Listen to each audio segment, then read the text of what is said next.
Austin says that he's not able to get in. Did he register on the link? And if he did and it's not working, he can re-register and it'll send him a new link that should work. He's on a plane, so it might be the plane Wi-Fi. Ah, that would explain Because it. Likely we that don't is. even see him trying to get into the room. Okay, I'll let him know.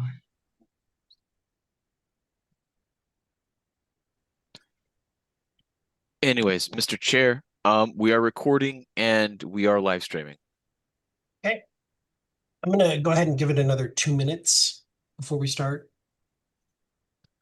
Everyone be advised, this is all public, so mind your P's and Q's.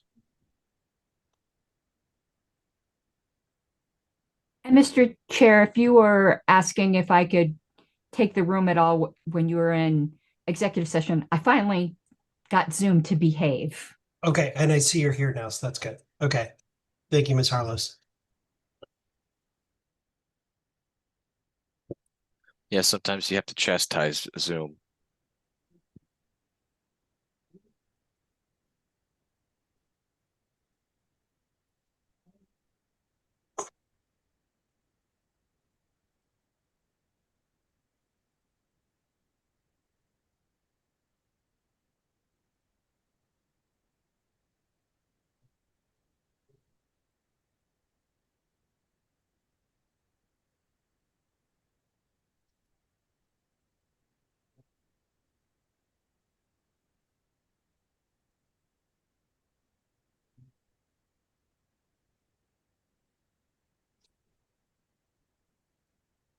Hey, we will go ahead and get started. Good evening, everyone. This is Sunday, August 2nd, 2026. This is the Libertarian National Committee. The time is 7:05, and I call this meeting to order. Mr. Secretary, please call the roll.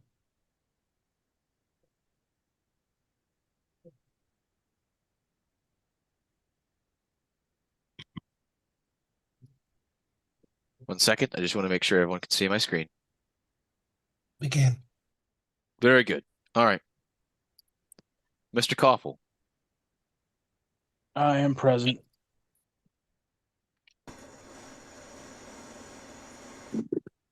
Mr. Hirsch. Here. Mr. Danke. Present. Ms. Leatherman. Here. Mr. Flores. Here. Mr. Phillips. Here. Vice Chair Griffiths. Present. Mr. Hanoush. Present. Mr. Requero. Present. Ms. Hayes. Present. Ms. Wigington. Present. Ms. Hogarth. Here. Mr. Bost. Present. Treasurer Neville. Present. Mr. Longstreth. Excuse me, I am present. Mr. Martin. Mr. Martin.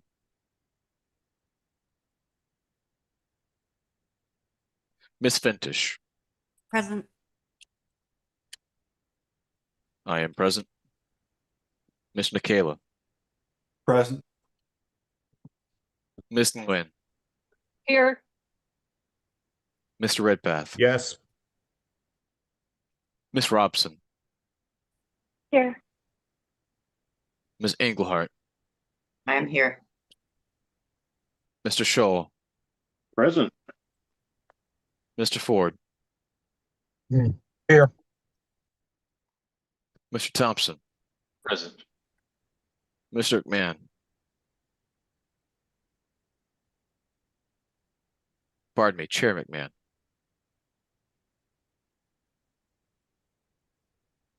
I was muted. Sorry, present. Thought you were really angry. How dare Chair you call McMahon. me? Mr. Chair, we have a single absence. Other than that, we have perfect attendance. Thank you, Mr. Secretary. That's 18 voting members. Okay, we will open it up for public comment, 2 minutes per person. Madam Secretary, can you keep, or Madam Vice Chair, can you keep time? I will. But I'm angry that you call me Madam Secretary. How do you know I wasn't misgendering? That's McKean? quite possible. Now we're both angry. Mr. Phillies.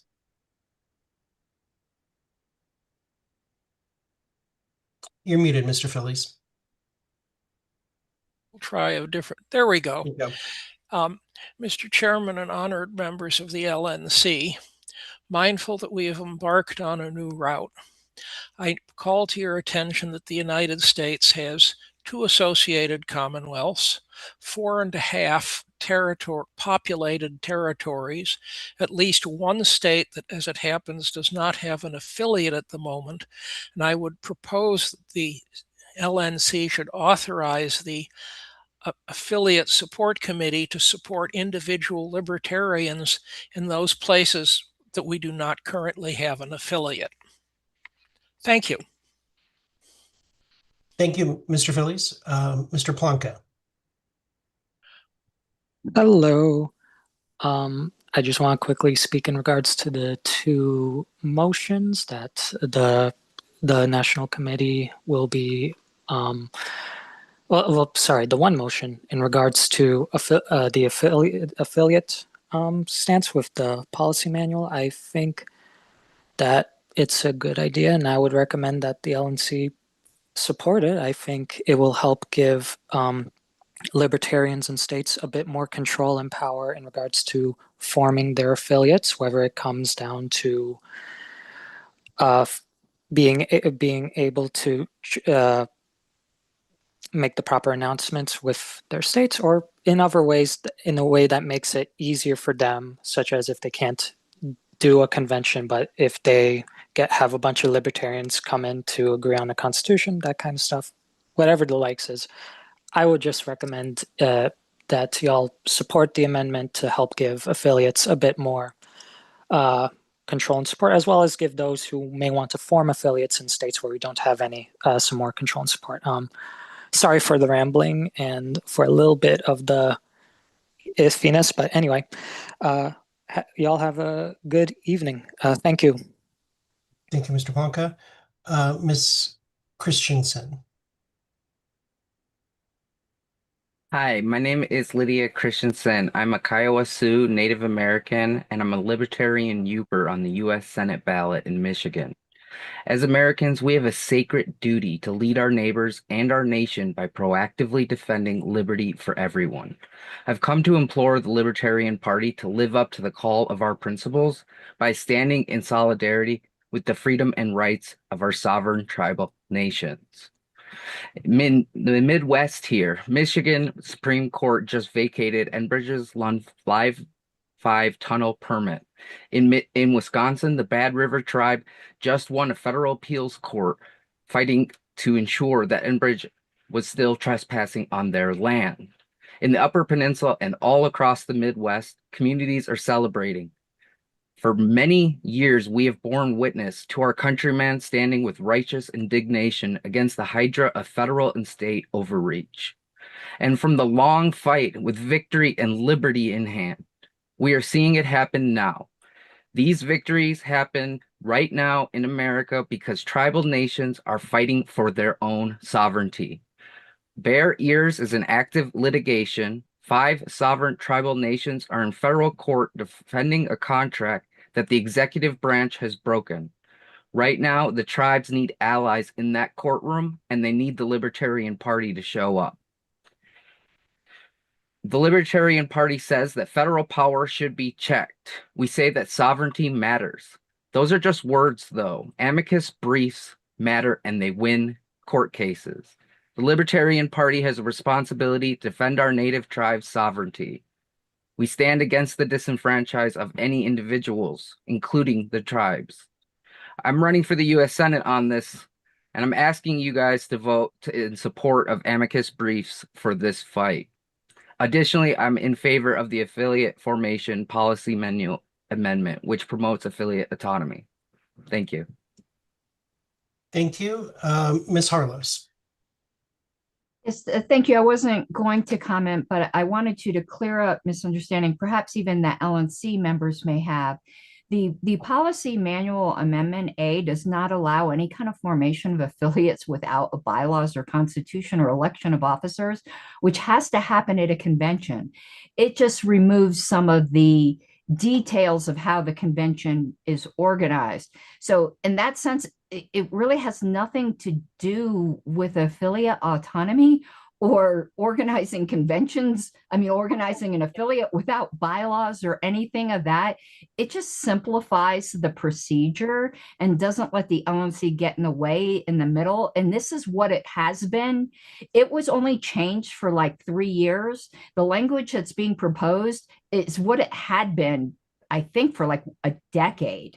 So I think people are reading a lot more into that than is there. Thank you. Thank you, Ms. Hardlos. Starchild.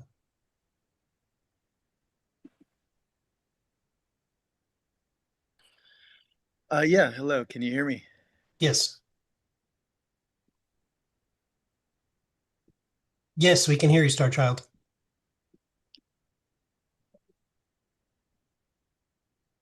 Sorry, I'm trying to turn on my my video here. So three things. Do we have 2 minutes, or is it? 2 minutes. You're already in. Okay. Three things I wanted to mention, I believe, are important for the committee. Transparency, the first one. The second one is bottom-up governance, which you could also call participation or engagement. Third one is balancing and messaging. These, in my view, are probably the most important overall things to focus on. Without transparency, there's no accountability.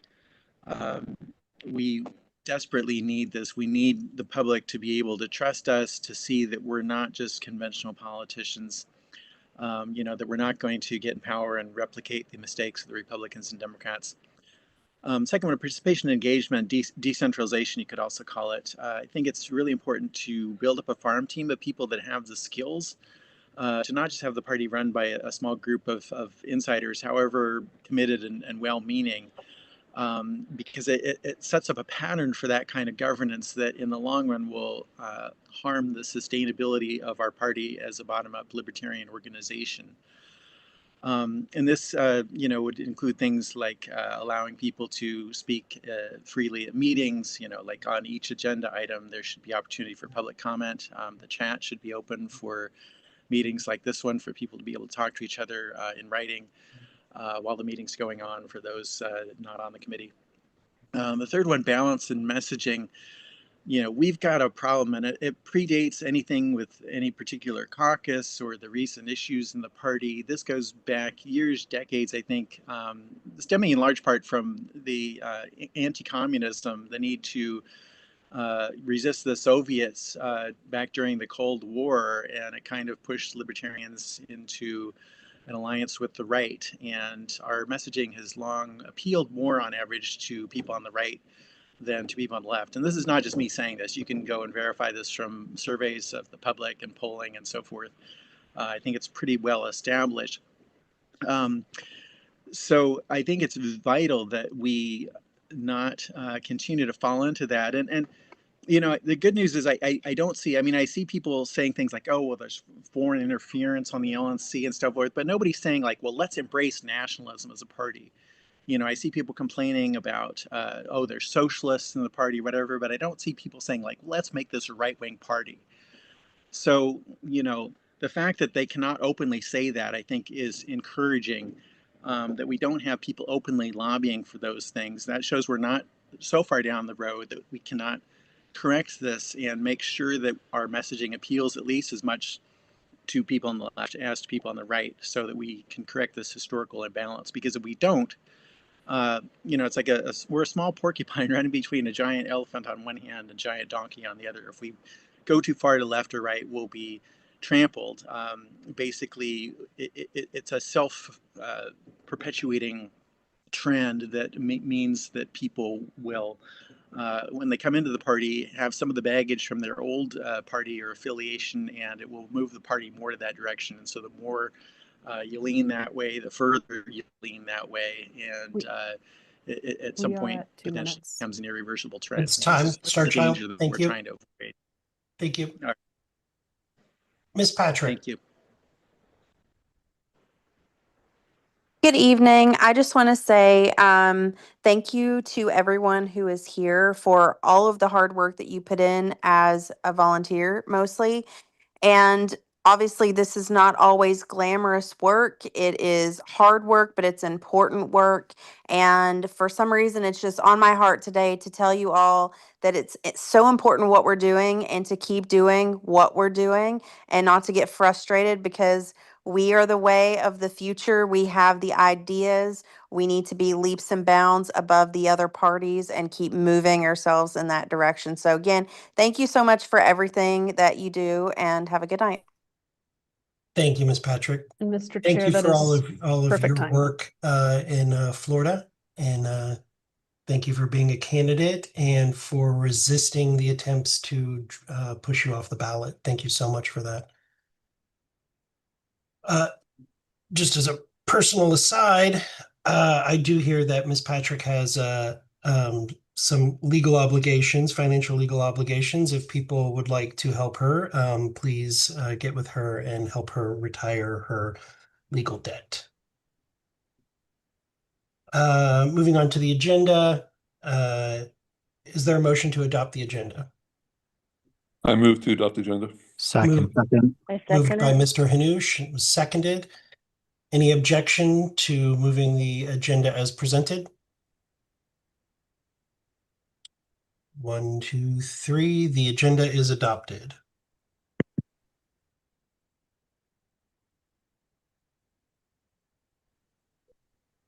Next on the agenda is the financial report. Treasurer Nebel. Yes, thank you, Mr. Chair. Can you hear me okay? Yes. Great. All right, well, thanks everyone for your time. So let's get started. The close process for July has not yet started, so the verbal report that follows here is mostly based on bank statements. Staff in All-in-One Accounting, our hired accounting firm, will begin their work tomorrow. That said, Hannah Kennedy, our amazing operations director, she was able to provide me with some preliminary data that was very helpful. So thanks to her and her team once again. Cash-wise, July was not a good month. We collected $54,000, which is our lowest collection totals of the year, and dispersed $320,000, which is our highest dispersed totals for the year. Excuse me. Vendor payments were $280,000 of the 320, and so the other 40 was salaries and benefits. Our net cash activity was a burn of $266,000. Year to date, we have burned $329,000 of cash. This leaves our unrestricted cash at $419,000 and restricted cash, our total cash including restricted cash, at $895,000. The convention numbers are final now. Revenue was $192,000 against total expenses of $310,000 for a net loss of $118,000. Since our spend was so high in July, I think I should comment on where some of the money was spent. We had an estimated $109,000. Hold on 1 second. Yes. Ms. McGee, that is not me. Do not let them in the room. Kick them out. Oh, wait, no. Don't kick them out. I think that is Oliver Hall. Sorry. Oliver, is that you? It is. Yes. Never mind. Sorry. Go ahead, Mr. Treasurer. Oliver's a troublemaker. He was using my link to get in. So we had an estimated $109,000 spent on the convention in July. So of our cash that went out the door in July, 109,000 of it was related to the convention. The largest single spend for that was $44,000 on the AV vendor. but also cash dispersed to 3 different hotels in Grand Rapids totals $60,000. Apart from convention, we also had an estimated $60,000 spent on affiliates and other ballot petitioning. I think we all know 33,000 of this went to LP Maryland. We also had $36,000 of fundraising expenses and another 21,000 spent on the LPNM case, legal case. I just want to let everyone know we had a breach of the PNC credit card in July, where roughly $561 was fraudulently spent. This matter has been fully resolved and the bank has refunded all of the money except for $40, and we're going to get that taken care of this week. And a new card has been ordered, so that matter has been fully resolved. So looking forward, there's a very good chance that I'll be able to include the accounting numbers, unlike what I'm doing right now, from staff in all-in-one accounting at the next meeting because of the way that the end of August lines up timing-wise with our monthly meeting that we'll be having in early September. So I invite all the members, email me at treasurer@lp.org or doug.nebel@lp.org if you have questions or comments about these numbers. That's everything, Mr. Chair. Thank you. Thank you. Any questions from the board? I've got some statements that I'll make, but any questions from the board? Okay, to reiterate, the 2 largest spends for the month were the convention and petitioning. That was the bulk of that large number that you hear. As you can see in Executive Director Dosbach will report on this. We still have checks coming in. We typically get them the final or the first week of the previous month based off of when those appeals and letters go out.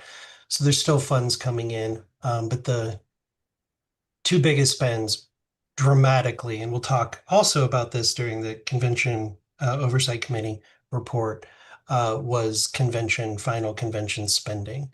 And I do believe, yeah, all of the convention expenses are now finalized and done. There's no additional convention spending coming, thank goodness.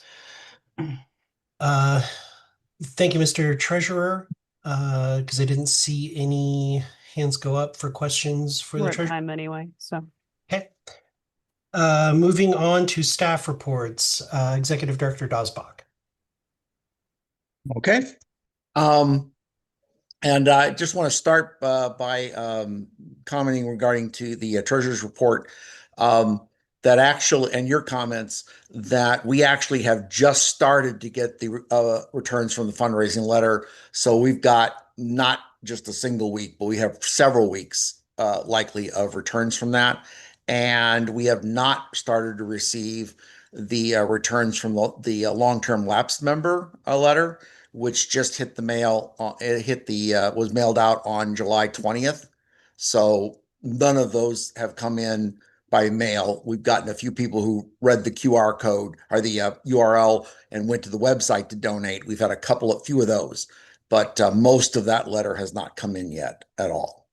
So hopefully that will work well for the upcoming month. I did want to, before I take questions, I did want to comment on a couple things in my report. With regard to the communications director position, that contract has been signed, and we are pleased to welcome Rob Yates as our new comms director for the LP. We had 26 applications for the position, went through and narrowed it down to 4 people to interview who had the specific kinds of skills we were looking for. And of the 4, we felt that Rob was the best fit for the position. Everybody who applied either received an email. Those who weren't interviewed were notified by email that they were not selected, and the people who interviewed received a phone call. So everybody who applied was contacted before we announced this. Rob's first day officially is tomorrow. I'm sorry. Okay, Aaron. Okay, and let me glance if there's anything else. I can interrupt you, Mr. Dosbach. Yes, I sir. just want to thank Brian Williams for his service as comms director for many years. Thank you to the applicants and the people that we interviewed. You all did an amazing job. It was a tough decision. And I look forward to working with Mr. Yates as the new comms director. Thank you. I wanted to point out that we discovered a few days ago that I discovered, maybe other people knew it, that when somebody donated, joined, or renewed, they were only getting a receipt from Zoho. They were not getting any kind of thank you letter, a thank you email. That's been fixed. So people are now getting thank you in addition to the receipt. And under ballot access, I do want to call your attention to that. It is almost certain that we've made the ballot in Massachusetts, given the numbers. And sort of a surprise, or a bit of a surprise, the folks in New Hampshire, not associated with the former affiliate, have placed a candidate for, submitted petitions to place a candidate for governor on the ballot. And based on the numbers, they are likely to qualify for that. And I do want to point out that unified membership is program is has been working all the tests. So I'm pretty sure we're about with the point where we can start rolling it out to other states. And with that, I will be happy to take any questions. Any questions for Executive Director Dosbach? Mr. Chair. I cannot see who is. This is Travis. Mr. Boss, go ahead. Yes, I'm not back. If you'll allow me a moment. I did have a question about the unified memberships. Is there an issue with affiliates on different CRMs or methods of joining? No, there should not be. The way it is set up is there will be a it'll be a link on our website that affiliates can choose to use. If they sign up, then they can point people to it, or we can point them to it within our site. If somebody selects to join unified with the two, it appears whatever the dues are for that state are incorporated. It appears to the person using it as a single transaction, but behind the scenes, it actually is two transactions. So the money for the national goes directly to national. The money to the state goes directly to the state, and that goes through their Stripe accounts. So there's nothing needed to be done at the CRM level. There is stuff that needs to be done at the CRM level, but it's them integrating that data point within their CRM, just to make that clear. But it's not dependent on your CRM. It's anybody can use it. Any state can use it. Yeah, I guess what I meant was they don't have to have some particular one that's handled. They'll say it handled from their end. It looks just like somebody made a contribution at their own website. It is time, Mr. Chair. Okay. Seeing no additional questions, we'll go ahead and move on. Mr. Ford, Convention Oversight Committee report. Okay, I'm here. First of all, are members in receipt of the report that was sent out this afternoon?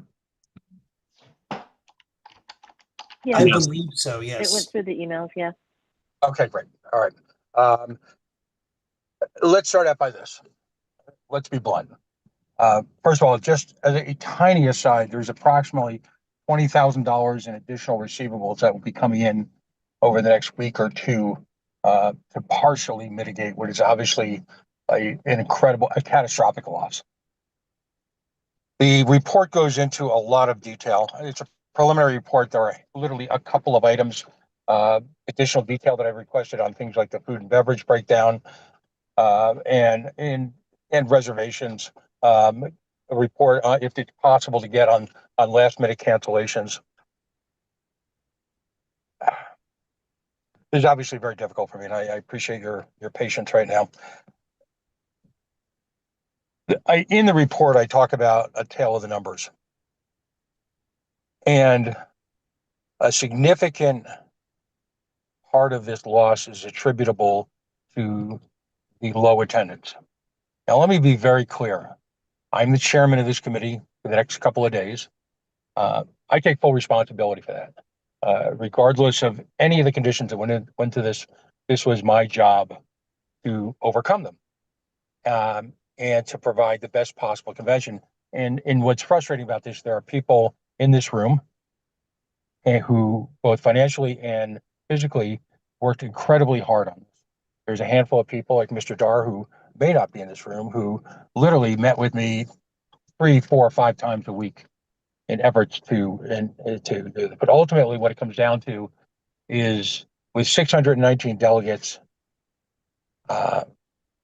and the pre-registration delegates credentialed, according to Mr. Dar, of 852, there's a huge gap there. Again, when politicians say that they take full responsibility, I typically hate that, because what does that really mean? I'm not sure what I can do at this point to make this better, which is incredibly frustrating. We were very optimistic, given the speakers we got, having the additional day, all of that this would be a memorable convention. And in certain ways it was. The debate was heated, a new board was elected, all of that happened. But in reality, we were unable to provide the level of attendance necessary to support a convention of this size. And the frustration, of course, is the numbers were large but not dramatic. An additional 100 to 125 delegates, using a basic conservative estimate of rooms and attendance at different events, would have made an incredible difference in this, but it didn't happen. So folks, if they have time to read this, I have all sorts of time to answer questions now or offline. I know we're limited with a lot to do this meeting, but that's where we are. We simply didn't get enough people to show up, and I simply didn't get enough people to show up. And I'll have to live with that. I've gone into, in the report, everything from hotel rooms, a conversation, a 4-day convention, delegate participation, a debate over how to handle getting more participation. We sold a significant number of packages and events, given the delegate attendance. We sold 400 and change for a delegate attendance of 619 and a handful of alternates, which wasn't bad. I talk about the mechanics of the package sales, and I put some numbers in there in terms. I mean, in fact, 439 total events were purchased from a pool of about 619 delegates plus alternates. I talk in length about the effort put into selling the training, which was very well received by people who attended, but literally the minimum number of folks who attended. I talk about the Zoho software, which in the new committee, I would recommend not using, and using other alternatives. Speakers. We obviously had a lot of speakers, and there was a relationship between the speakers willing to do breakout sessions and their ability to address the convention. Looking back, I understand that some delegates were very frustrated that the speakers took up too much time. So I talk about that. Sponsorships. The difficulty in approaching 501c 3s and 4s was noted, and very late in the game was adapted for. Mr. Chair, we're at time, but I imagine there would be a motion to extend. Mr. Chair, I'd like to move to extend by 10 minutes on this topic. Yes, you're recognized, Mr. Longstreth. Everybody, please practice, Apologies. Mr. Longstreth moved to extend by 10 minutes. Is there any objection to extending by 10 minutes? Hearing none, time is extended by 10 minutes. So I think I've spent enough time stating the obvious. I'm certainly open to questions right now, and offline as well. The tricky part about this is that there is information in this report that's confidential. I'll leave it up to the chair to decide what he wants to make public and what he feels appropriate and what isn't. And I can modify, or he can redact as he would like. Again, there's a handful of things that literally loose ends that have to be put into this, but we're just a couple of days away from final publication and a new board. So please, have at it. I think there's only one item that actually affects the LNC that's not within the report, and that's outstanding payment from one of the affiliates, which I think will be cleared up. Is there any, Mr. Ford, would you object to making this a final report as opposed to a preliminary report? Only because there's information about food and beverage that I'd like to incorporate in that, but I operate at the will of the body. Okay. I think we need to move beyond. So is there any objection from the board categorizing the report as the final report? Okay, hearing no objection, I will deem it the final report of the Convention Oversight Committee. Questions, and then I'll have some statements. Mr. Flores and then Mr. Redpath. Mr. Flores. That was actually artifact from the motion to extend time, so I'll lower my hand. Okay, thank you, Mr. Flores. Mr. Redpath. Yes, thank you, Mr. Chair. I would like to thank Pat Ford for the incredibly hard work he put in on this convention. This is not Pat Ford's fault, and it is no individual's fault. This is an institutional problem because we, as a party, are insisting on carrying on midterm conventions, which is an antiquated and expensive practice that needs to cease. I could see this coming from a long way away. But the bylaws require this. This is not any individual's fault or group of people's fault. We need some introspection about how we are going to move forward in the future with future conventions. I think we'd be far better off with one kick-ass convention every 4 years, because I'm afraid we're going to be looking at quadrennial problems like this going forward indefinitely to the future. The R's don't do it, the D's don't do it. Why does an organization that has trouble raising $1 million a year currently continue to indulge in such an expensive and unneeded practice as midterm conventions? Thank you. Thank you, Mr. Redpath. Mr. Recurrio. Thank you, Mr. Chair. Just a quick question. Mr. Ford would not be prohibited from continuing to send us information, right? Even though we've adopted a final report, we can still receive more information. Correct. There can be updates to it as other things may come to an end. But I think the biggest thing is there's just one outstanding payment left, which I'll just say is $1,000. So that's not going to change the outcome of the report. But we need to get the next convention committee rolling because we have to finalize that contract and move forward with all of the things required for that. So, any other questions for Mr. Ford? Ms. Robson? I just wanted clarification because I may have just totally misread and misheard, but I thought it was something more along the lines of $20,000 that Mr. Ford had mentioned. Did I totally just mishear that? And yes and no. The bulk of that money doesn't actually go to us. So in a typical convention, there is a nonprofit organization that is set up that handles the vendors and sponsorships, because we can't accept those organizations. 501c3s can't send people to speak at our conventions or to table at our events as a political party. So it's done through a other organization that can do that. Then those areas would be billed to that organization, because that organization also can't give us money. This is how a lot of the R's and D's do it. Unfortunately, that organization wasn't set up until the contracts were all finalized.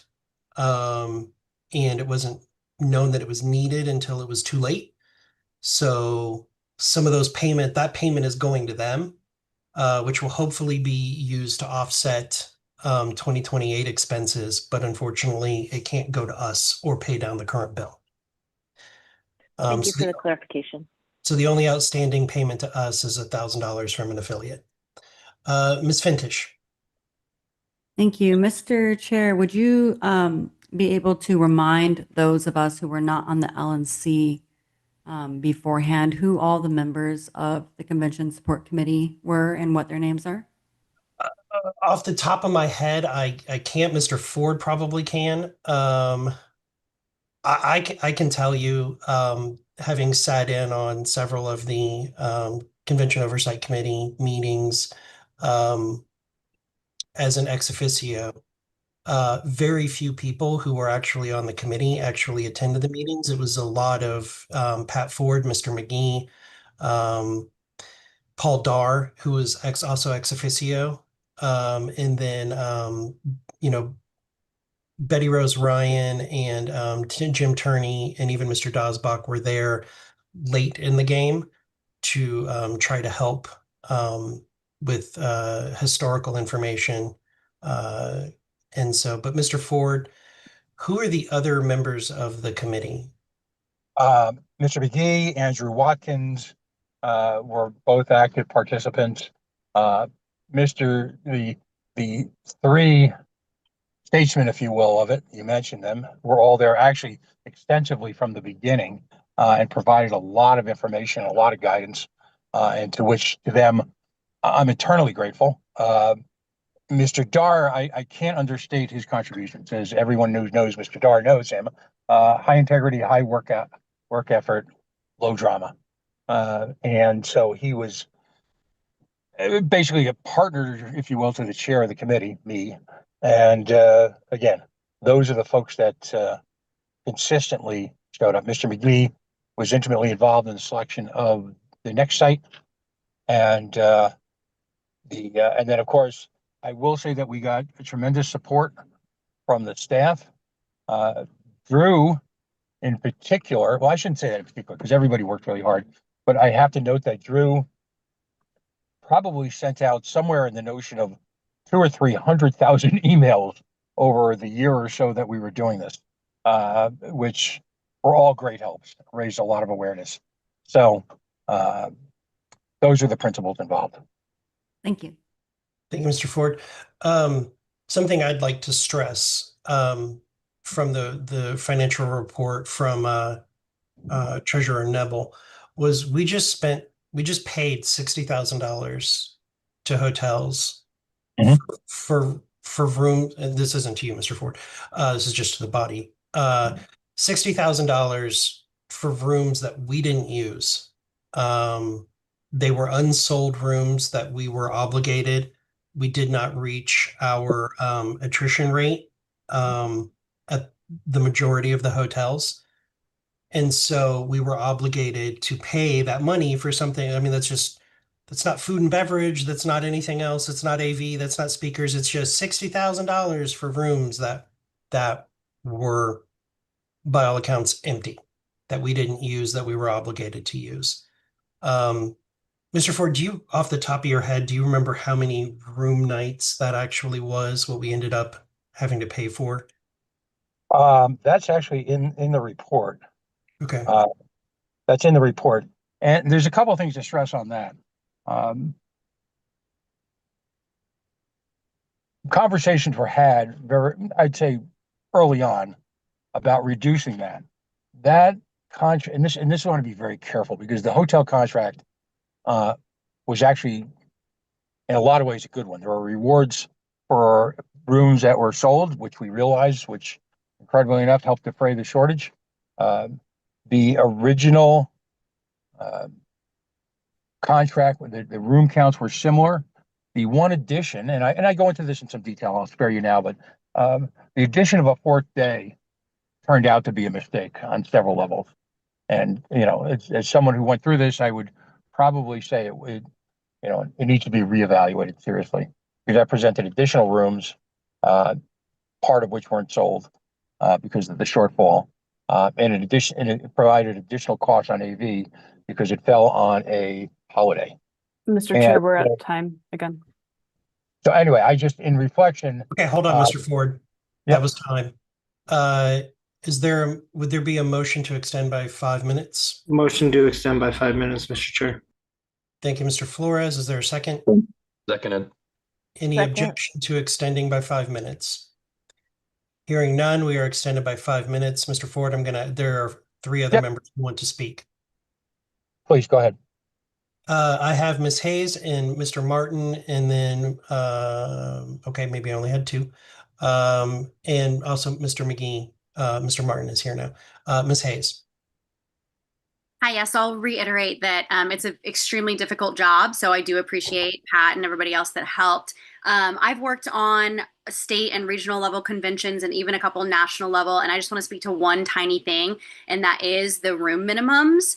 What we're seeing is that those are actually not worth it. The hotels will sell them as like a discount, but in the free market of hotel rooms and Airbnbs and sleeping on beds and campsites, I even know a big convention where people slept in their car, right? So people are just not booking them. So I would really advise in the future to have that be as low as possible, or even some regional and state conventions I've worked on, we're not even doing a room block anymore, just because we know people are going to want to like crash in a big house together or whatever, right? So I'm just seeing a big shift away from that, which it sounds like was a big pain point. So I just want to put that out there for whoever ends up doing this next, to keep those requirements as low as possible, or even just forego them, because it's just, we're not seeing the market choose. Ms. Hayes, hotel just rooms. as a point of information for you, it's different on a regional or a state level where it's a smaller event. When you're using the entire convention center, it's baked into the agreement. So the food and bev minimum plus the room block agreement is what gets us the room usage of the convention for almost free. So it's baked into it. It would actually probably, outside of this scenario where there was an extra hotel or 2 that we ended up not using, that typically it would cost us more to not have the room block because we would be paying for the entire convention site as well. So that's No, just information. I definitely get that, but even like big conventions, like some that just maybe just happened in Vegas, even they're getting away from this because again, there are so many options in these big popular cities that are doing these. So yeah, just like I said, just as low as possible. I get it, and the hotel has a vested interest in telling you that it's a deal, right? But I don't know, we've completely foregone it. But yeah, different on size for sure. Thank you, Mr. Martin. Okay, just briefly respond, very briefly. The challenge in some of this is that this original contract predates even my engagement and goes back to, and I'm talking about the entire contract, goes back to almost immediate, I believe, immediately after the site selection took place. So to your point, there's a lot of validity in it because we're being asked to commit a year to 2 years ahead of time on this without really understanding what life is going to be like in a year or 2 years. Thank you. True, but the last hotel was added later, significantly later. Well, the last hotel was added because in the interim period, the dates had to be moved by a couple of days because they were misaligned with the actual dates. So the last hotel was added. I've made a request, as you mentioned to me personally, to get the original contract, the original contract. But we actually, when we added that hotel, we actually were reduced in the number of rooms at the Hilton because the rooms simply weren't available on those days. So what we did was there were 2 problems. Number one, we had to book rooms elsewhere, and number 2, again, the addition of the 4th day did not turn out to be our friend. Okay, thank you, Mr. Ford. Mr. Martin. Yes, thank you, Mr. Chair. Can you hear me okay? Yes, you're a little choppy, but yes. Not sure how my internet connection will work, but I'll try to get this out very simply. The biggest problem is not a failure in planning. It is a failure in a more basic duty. We have turned off most of the people who would otherwise want to be here with drama, infighting, and off-platform messaging, veering towards socialism, communism, substituting what people actually come to the LP for the thing that they fight against. We are a skin suit. We are currently captured by the interests that we fight against, and people are burnt out because they don't want to be in dysfunctional, divorce politicking fights where we're suing former chairs over political bullshit that we know is not meritorious and entirely motivated by factionalism, not finances, not the health of the organization. And it's not just suing McCardle. You people are horrible. Horrible to deal Mr. with. Chair, we're at time. Mr. Martin, No, it's come my to time. order. Mr. Chair, I have the Come floor, to and you are order, going Mr. to Martin. respect the rules of this Mr. body. Martin, You you are going will to not respect make the rules of statements this body, about the sir. rest of the board. Mr. Martin, you I will can come make to whatever order. statement about the board I please in a meeting, Mr. Mr. Chair. Chair, Get we're a time. Mr. grip. Martin, you will come to Get order. a grip. You will You come to will come to order. order. Mr. Chair, I move You will to come to eject Mr. order. Martin from the meeting for I breaking. asked the body, Go for it. how we mute Mr. Martin. Second. Second. Mr. Martin, if you cannot contain yourself. So you will my be opinion, muted. my Please mute opinion, Mr. my Martin, my Mr. content Secretary. is the problem. Thank you. And we are at time, Mr. Chair. Thank you. Time has expired on this item. Next up is That was a the updates for, dissenting. mute Mr. Martin and keep him muted, please.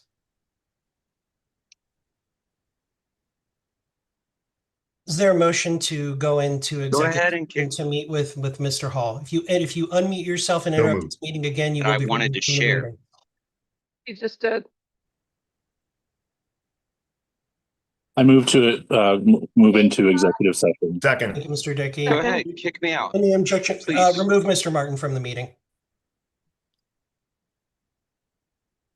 Go ahead. Actually, no, don't remove him yet. Hold, please. We will go to a vote. Mr. Secretary, before we go to that, as a point of order, shall the member be removed from the meeting for continued disruption? Move to a roll call vote. For having an opinion you don't like, Mr. Chair, that's what it's for. Violating decorum, Mr. Martin. Stating the board is horrible people is violating decorum. You are in breach of the policy manual behavior standards, and you will be silent. According to whom?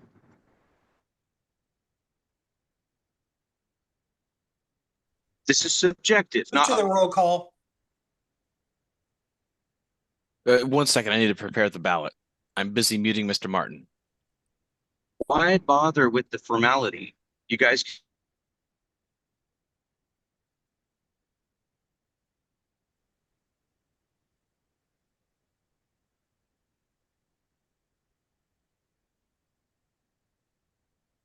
This is a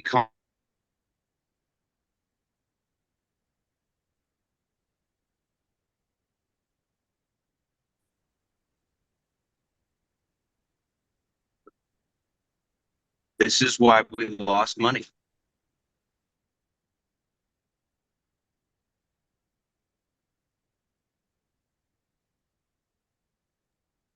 Right now, you're costing the LP money. All right, Mr. Koffel. Aye.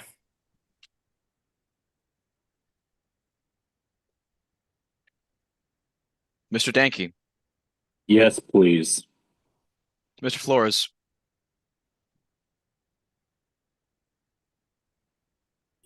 Pass. Vice Chair Griffiths. He said pass. He said pass. My apologies. Vice Chair Griffiths. Aye.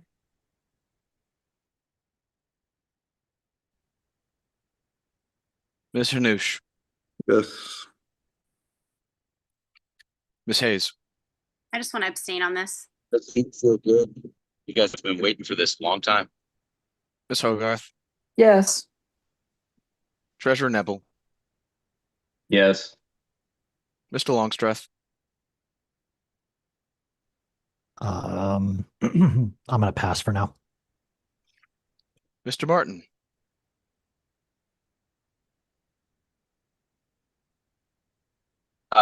Yield to my alternate. Okay. Ms. Fintish. That would be a no. I'm going to pass Mr. Nikela. I vote yes. Ms. Nguyen. Yes. Mr. Redpath. Yes. Ms. Robson. Yes. Mr. Shaw. Abstain. Mr. Thompson. Yes. Mr. Flores. Abstain. You guys are throwing me out for an opinion, and you know it. Mr. That's why I said, Longstreth, Mr. Martin, we are in the middle of a vote. fuck you, dude. Mr. Secretary, my vote is abstain. I will also abstain. Mr. Chair, the vote is 11-1-5. I will vote yes. The final vote is 12 in favor, 1 opposed, 5 abstentions. Please remove Mr. Martin from the room and do not Still readmit. doesn't make your censorship right, cowards. Thank you. Okay, so Mr. Longstreth, I believe, motion to go into executive session. Will say yes. I'm not sure if I did or if I was the first one heard, but yes, it's so moved. It was moved and seconded. Second. Any objection to moving into executive session for legal updates? Here, and it's for 30 minutes according to the agenda. We will move into executive session. Mr. Secretary, if you can pass the controls to Ms. Harlos after you have set up the meeting. Or the Will break. do.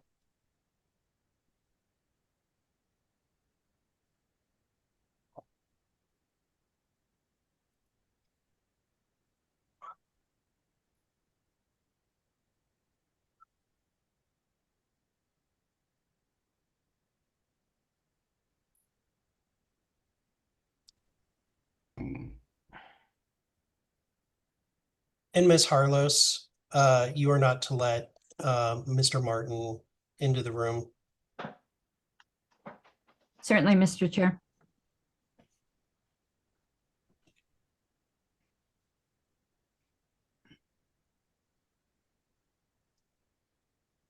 Can the chat be turned on, please, Nope.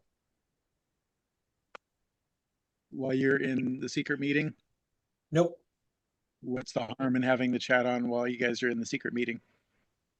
Because it has to be done at the beginning of the meeting, and we're not doing it. Confidential, So not there's no way secret. to turn on the chat in the middle of the meeting? Well, it is secret unless they decide to release the contents, Susan.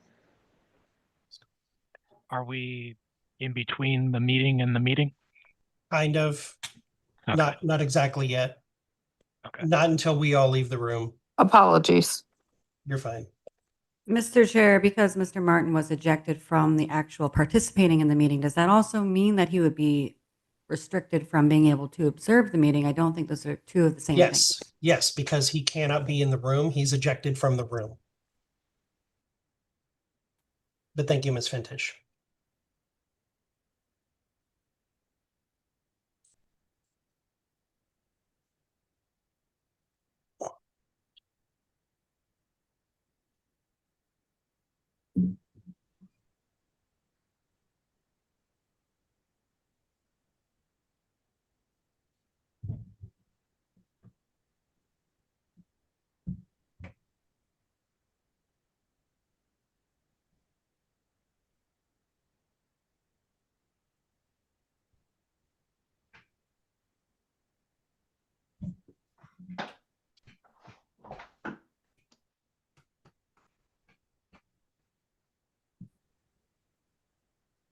Pretty Mr. sure I was McGee. not meant to get an invite to the executive Yeah. session. So I will.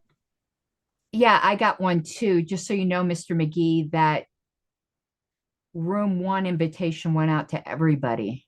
Yeah, that was a mistake. The actual session is in room 2, which you Okay. did not get. Thank you.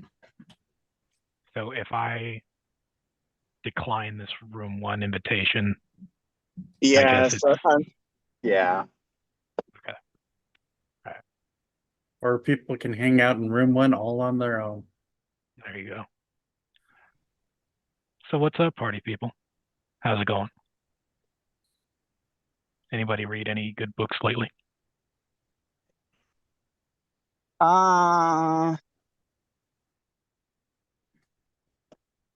Just philosophy shit.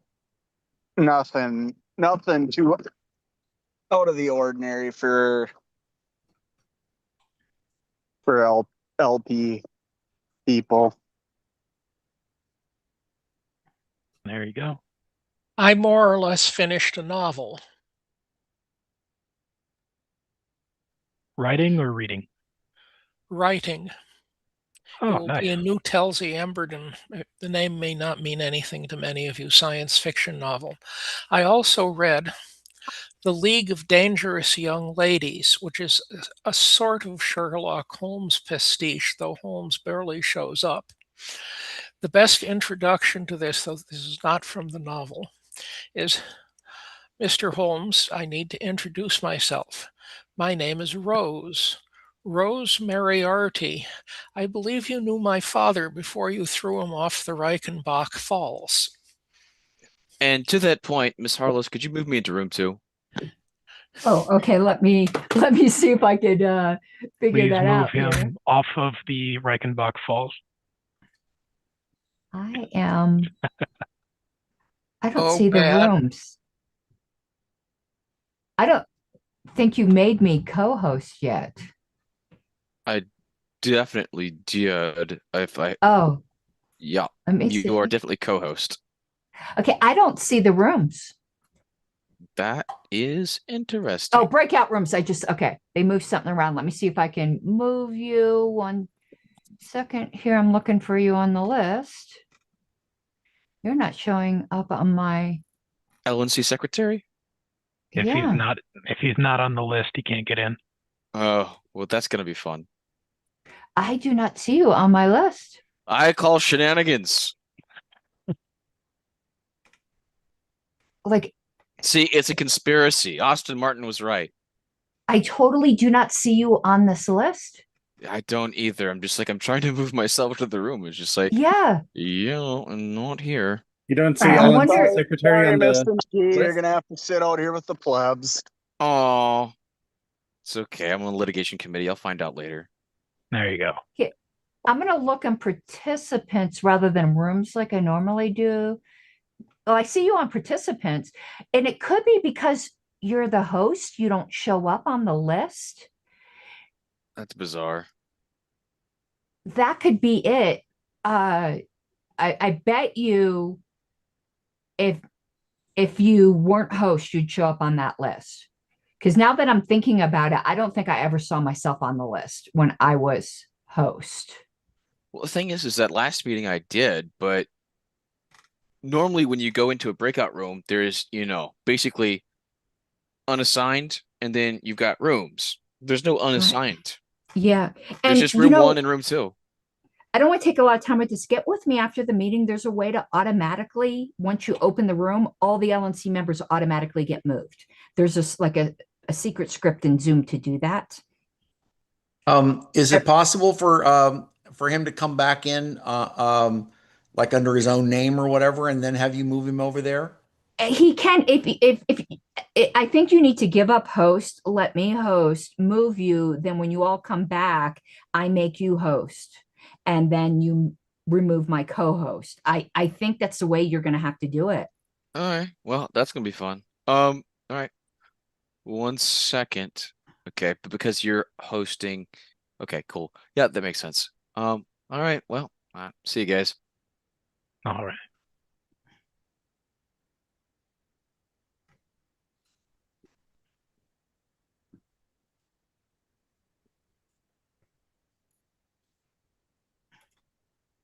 Well, since we're meeting in between meetings, for everyone here, if you would like to support a fantastic affiliate of LP National, we are Arizona, and azlp.org/donate.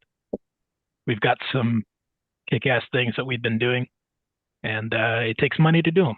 So we want to keep doing it and hope you can support. Thank you. Let's see if he can come back in. I don't see him back. Okay. I still don't. I don't see. Here's LNC secretary. Okay. Assigned to room 2. Okay. He should be in there now. Let me see.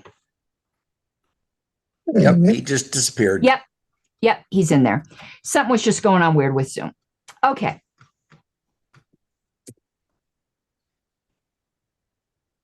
I'm not going to assume the room Gestapo position unless a bunch of people start talking over each other. If there's not a lot of people who want to talk, that just natural conversation, that's fine. The past few meetings have just they were chaos because a lot of people were eager to talk.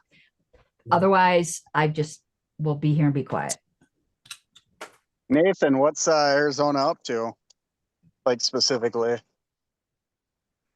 Oh, we got all kinds of stuff going on. We got the flock stuff. We're still fighting that in every city as we can.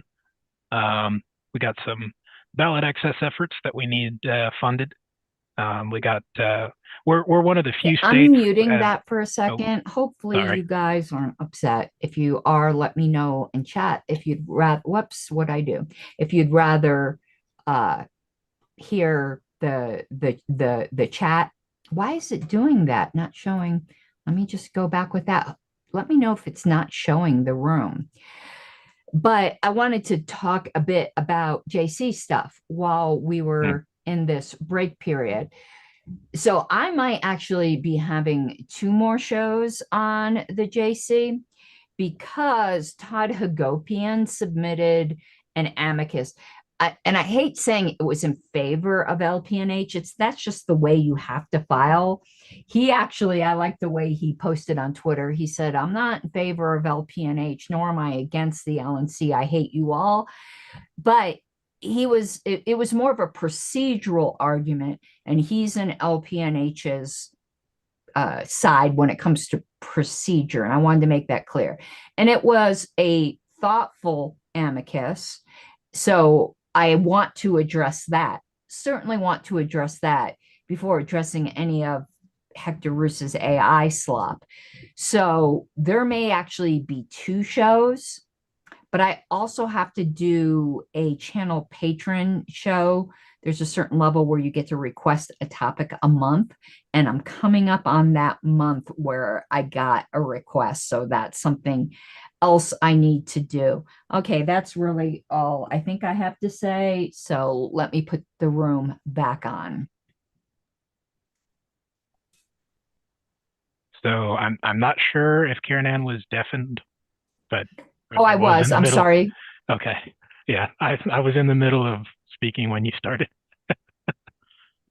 Oh, I'm sorry you guys heard me. I'm sorry you heard me. I was doing something on my show. I'm so sorry you heard me. Yeah. I will I'll mute myself, but go ahead. Now we always appreciate your insight on the JC stuff, Karen Ann, so it's all good. So yeah, no, Arizona's got some ballot access challenges that other affiliates don't necessarily have to deal with. We do have some major hurdles when it comes to our stuff because we have to get ballot access in every jurisdiction. Statewide doesn't mean statewide. It just means for state office. And the counties are where the real fight is. So we definitely appreciate any support that you guys can, send our way. $5, $10, $500, whatever you can do. It's all appreciated. And yeah, thanks a lot. Nice. Okay. Libertarians don't wear paisley. Go. What? If it's black and gold, it's perfectly Nathan knows fine. what I'm talking about. Nathan. I'm sorry, I thought this was America. No, he thought wrong. Just not America in the 60s. So listen, I don't listen to fashionists. All right. You're supposed to say, Nathan, I don't listen to fashion advice from people with pink hair. I was going the fashion fascist route. Get with the program, dude. Mm-hmm. Three cheers for Rachel Blackfire and crew, who appear to have collected enough signatures to put Mr. Vallee on the ballot for governor of New Hampshire. Unfortunately, that was the easier step. The hard step is getting him 4% of the vote, at which point there will be a Libertarian Party of New Hampshire as a state recognized group. There has also been considerable petitioning in Massachusetts. I will give everyone a word of warning. Petition validity rates wander all over the place depending on where you are collecting. In most of the state, you can assume, if you're not a major party, a validity rate close to 80%. If you were collecting in Boston, Cambridge, Lawrence, or Lowell, you'll be lucky if it's as high as 30%. George, can you explain what you meant by that for New Hampshire? Is that just that? Yeah, could you just explain what you meant by that? Does that mean the state recognizes a group kind of like with Massachusetts, or do you mean it's like just other states where they'll have their own ballot line and people can't petition on? I'm not sure what you mean. Okay. Massachusetts does not have ballot lines. You have a list of candidates for an office in alphabetical order by last name, and under each name in smaller print is the name of the party. New Hampshire does have ballot, they're actually columns. In New Hampshire, if you are not a major party, you go out and you collect signatures to get on the ballot. And Rachel Blackfire and crew collected enough signatures to put Mr. Vallee on the ballot for this November election.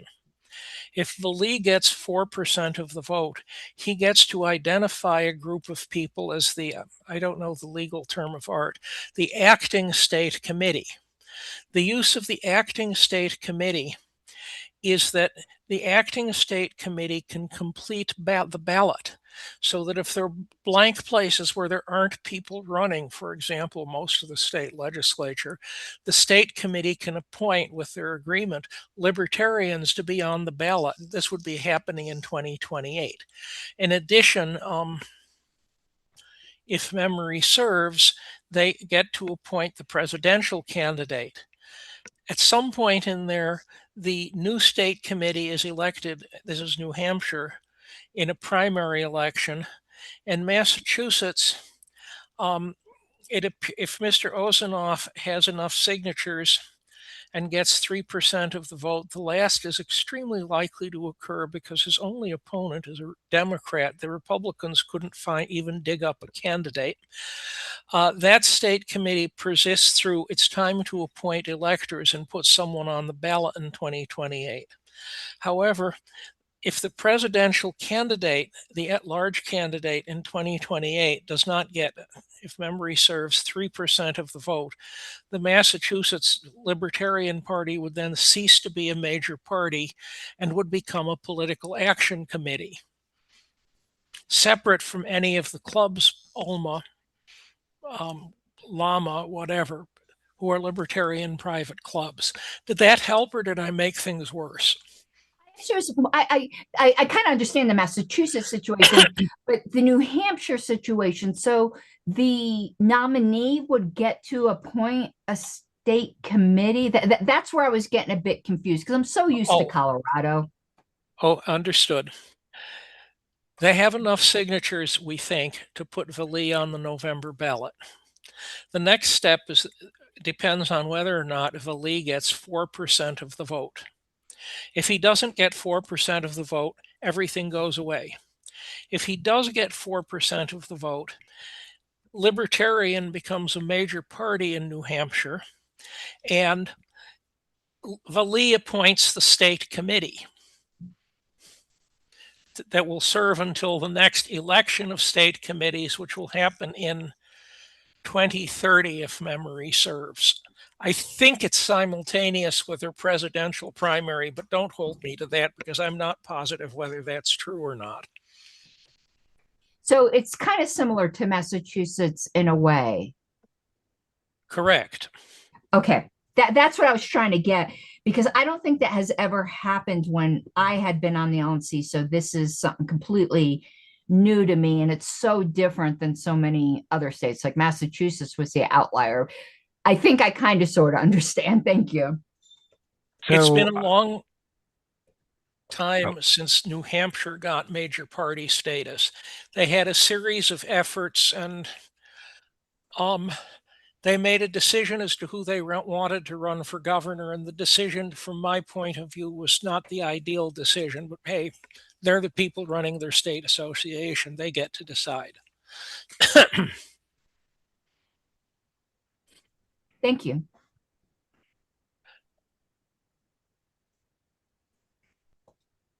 So when New Hampshire had major party status previously, were these all the same rules that they had to operate under, or is any of this new? Because I know a lot of state legislators have kind of changed things around since the 90s. At some point, the percentage of the vote that you needed, that Valley would need to get major party status, was increased from 3% to 4%. But that's the only change. There is a suggestion that the Republicans and Democrats agreed that there was little danger of a libertarian getting 4%, but 3% was quite plausible.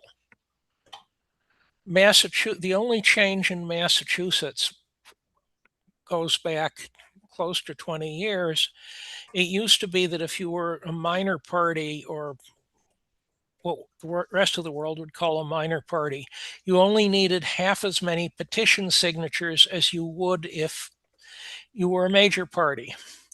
And then someone ran against a prominent, or not that prominent, Democrat and actually missed getting on the ballot. And the Democrat decided he didn't want to have opponents.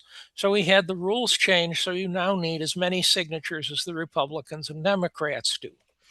This isn't quite as bad as it sounds, because in Massachusetts, if you're a minor party, any registered voter can sign your petition. If you're a major party, only members of your party, there are very few libertarian people who fit that description, and unenrolled independent voters, which is now close to half the electorate, can sign your petition. Alas, independent voters are not interested in politics and refuse to sign petitions. Yeah, Arizona's under that stringent rule set as well, where pretty much anything to do with petitioning, we have to get our own party and independents, and many of the same challenges are presented here. Plus, we have very hot summers, so it limits what we can do and when we can do it. What fraction of your electorate is independent? They've overtaken both major parties at this point, so they're over 1/3. In Massachusetts, they're over half. The Democrats are 1/3. The Republicans were last seen approaching 8%. Yes, Arizona is very much a swing state, and so it's highly contested.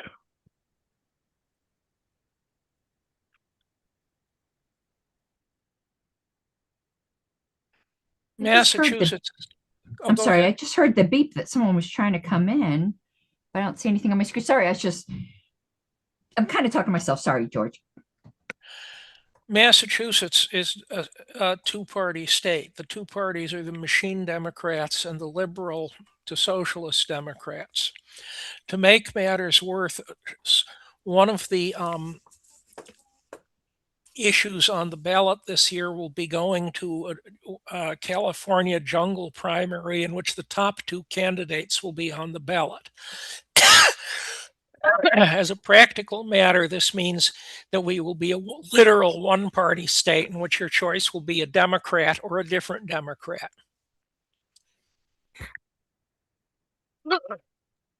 I know Karen Ann has done a few shows on ranked choice voting and what a poison pill looks like with that system, and Top X is definitely one of those.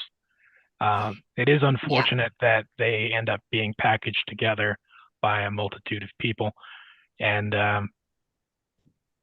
it kills any hope of progress. That's certainly, like, I don't know all of the details of it, but I was involved for a while. I'm not anymore. I mean, I'm not going to say I'm not, but I'm not in any official capacity. I used to be on an advisory committee with RCV Colorado, and they were offered over $1 million to advance, not offered like they're offered a donation. You know how these things go. And to bundle RCV here, because we've been having decent success with RCV in Colorado, but they're trying to bundle it with a jungle primary, a top 4, I think.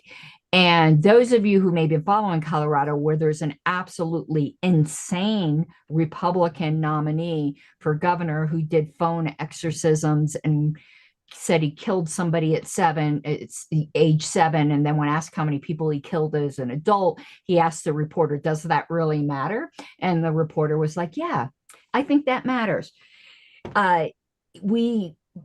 It's certainly entertaining here, but the quote unquote mainstream Republican that he defeated, Barbara Kirkmeyer, tried to kill third parties in Colorado. So even though I certainly don't want the state to be run by Victor Marx, I do have some schadenfreude against Barbara Kirkmeyer losing to such a nut, because our ballot access would have been absolutely killed in Colorado.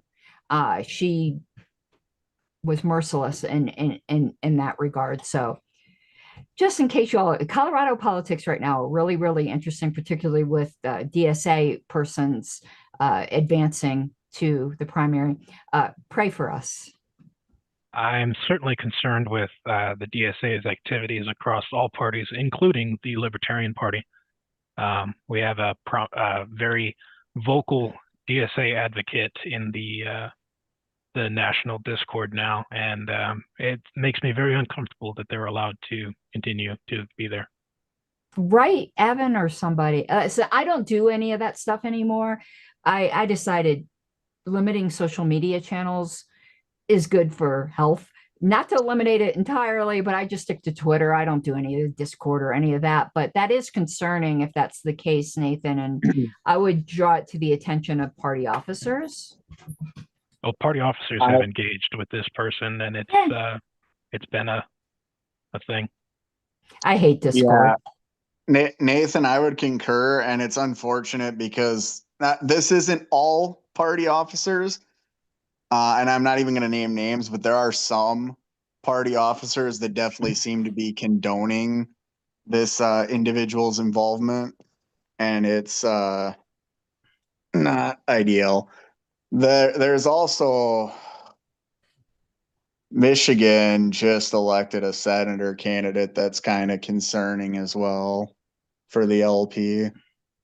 Well, I've heard much the same for Oregon. So I think that the health of the affiliates right now is in dire straits, and you know, when the affiliates are weak, national needs to be strong. When national's weak, the affiliates need to be strong, and it's a very hard situation when both are at the same time, weak or strong. So I think that we need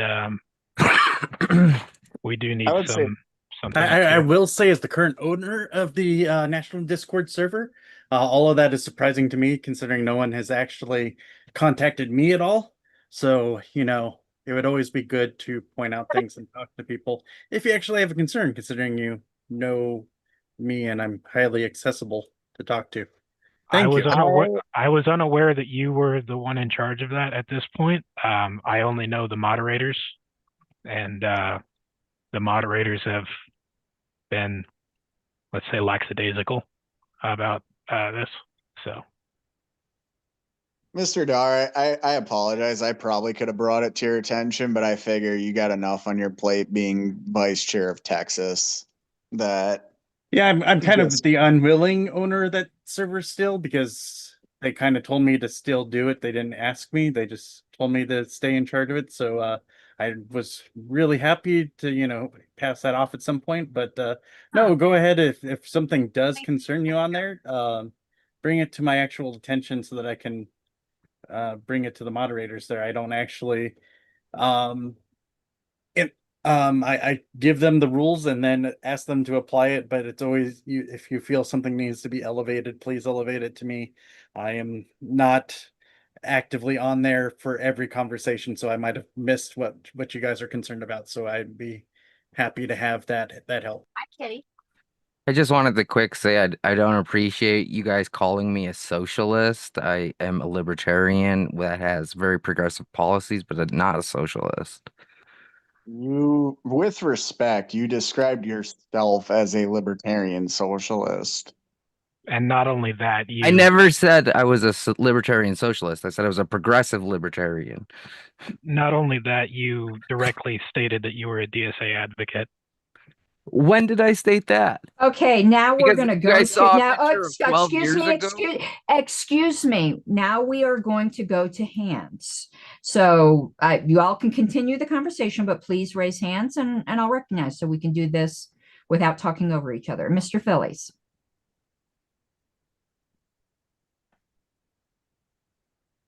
George? You're on mute. Thank you, George. Starting with a few seconds ago conversation, I am happy to cheer on the DSA because it is splitting up the Democratic Party into factions, which will weaken them. With respect to weak state affiliates, a weak affiliate in Massachusetts would be real progress relative to what we currently have.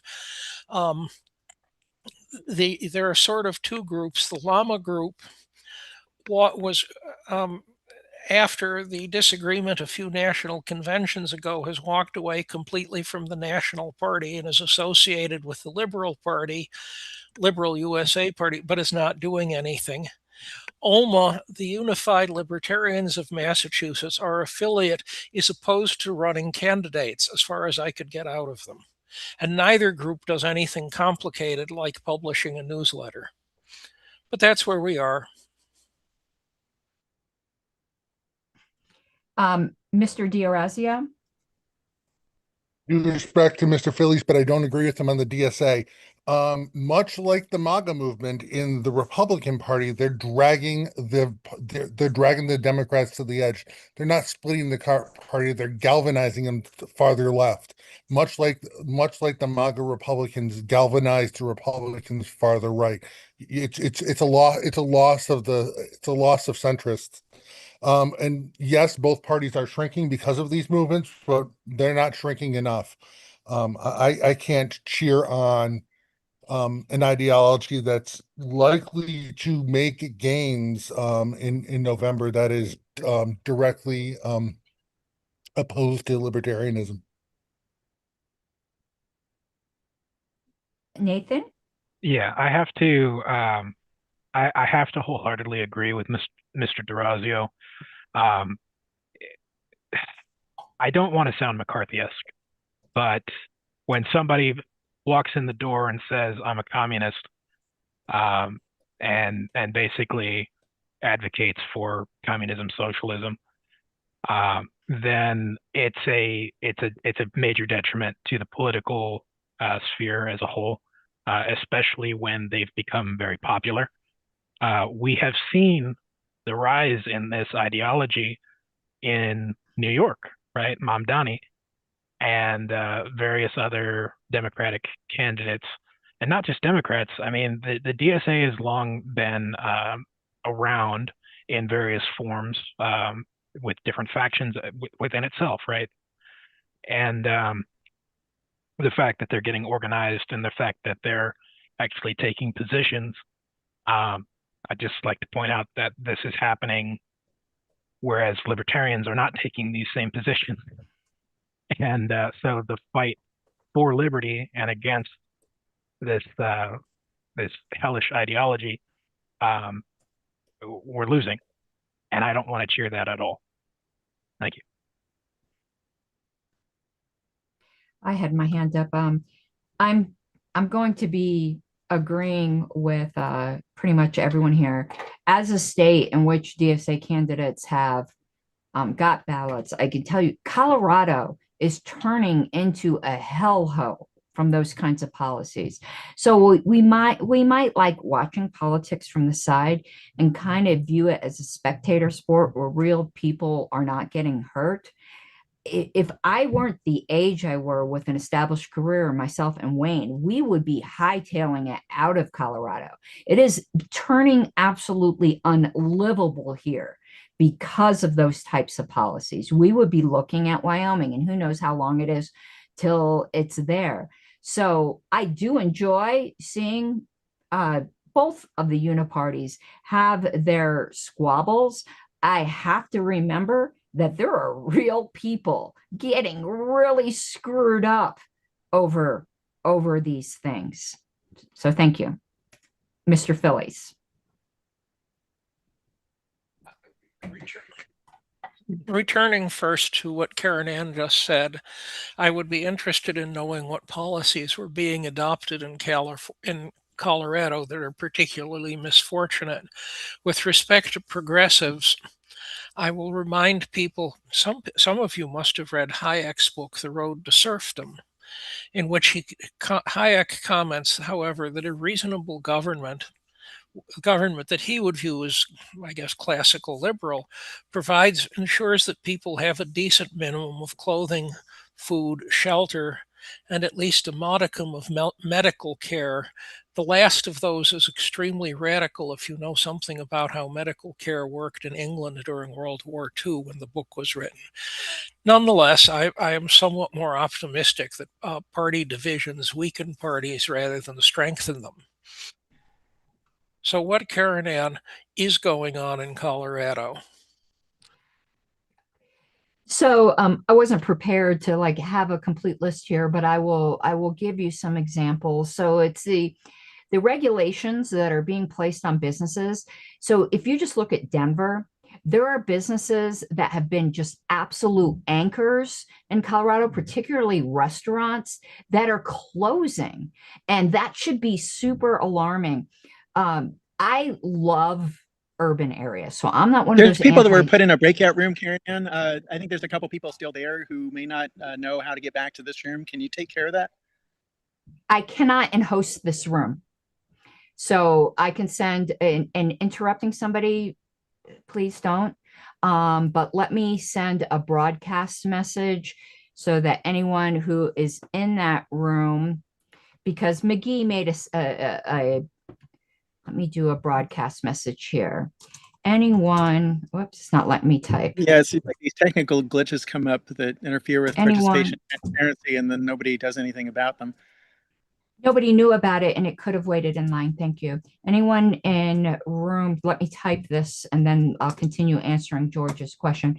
Anyone in room 1 that is in error, please join the main room or leave and come back. That's about all I can do. That's going to interrupt their executive session as well. So once they come back, I'm going to say this was at request. Okay. So to continuing answer George's question, so there's a lot of very anti-business policies that you could just see starting to bloom. Then there are things like they are, I don't think this has passed yet, but this is the type of things. There's a proposition to ban all hunting in Colorado, which kills our tourism. And anyone knows that, I don't care how anyone feels about animal rights and things like that. It culls our herds and things like that. I'm not a hunter. I could never shoot an animal in my life.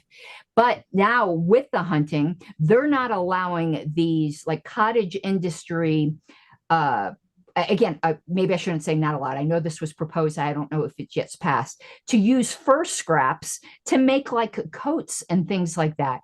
It's just crazy regulations. They keep pushing for socialized medicine. We have now the mandatory family leave that drives small businesses out. They're constantly pushing more and more gun regulations. Another one's coming into effect, I think, on August 4th. So it's those sorts of policies and our cost of living. So there's a lot of taxation too. And oh my God, it's unaffordable to live here, where I might not be able to name every single policy that created that. Colorado is now the second highest state with cost of living as a whole. California? California is first. And then other cities may be higher, but Colorado as a general rule is only second behind California, and it didn't used to be that way. So what's happened is people didn't like California, and I'm not trying to be like, oh, people can't move here. I don't want to build a wall around Colorado and make California pay for it, though I've joked about that before. They don't like what's happening in California. They're moving to these Western states and Californianifying them, and it's different in just the 10 years that I've been here. So I don't know who was next. I think let's say Star Child's next because he wasn't in the room before, and everyone else. Then Joseph, excuse me, who hadn't gotten to speak. Then we'll go back to Nathan. So Star Child, Joseph, Nathan. Thank you. I want to know from you or anybody else who's familiar with Zoom, is it actually impossible to turn on the chat while we're in these sessions while they're in a secret meeting? I don't think it is. It is. It is impossible. Really? Yes, it is. Mm-hmm. Yeah, no, I'm positive of that. Unless something has changed it's been nearly a year since I've been LNC secretary, but as of the time when I was last July, was it whatever? Yeah, last July, I think, you couldn't do it. How about turning on the timer so that people can see how long somebody's talking and have that be visible, a timer on somebody's screen? I believe there's a way for moderators to do that in Zoom. And I don't know. Hasn't been happening. I've suggested it repeatedly. I think it'd be very helpful for people to see how much time they have left as individuals when they're speaking, and also for other people to be able to see in a transparent way that everybody's getting the same amount of time and being treated fairly. I don't know. We never use that, so I can't meaningfully answer that. I'm ignorant.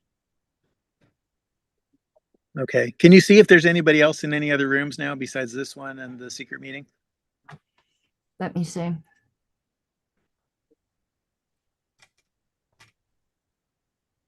Unassigned, David Fight. He's in this room. I see him Okay. here. Yeah, there was something going on with Zoom, so I don't think that's reliable. So I honestly don't know. I sent the broadcast message, and if anyone doesn't see other people, they could log out and come back in. That's really all I can do.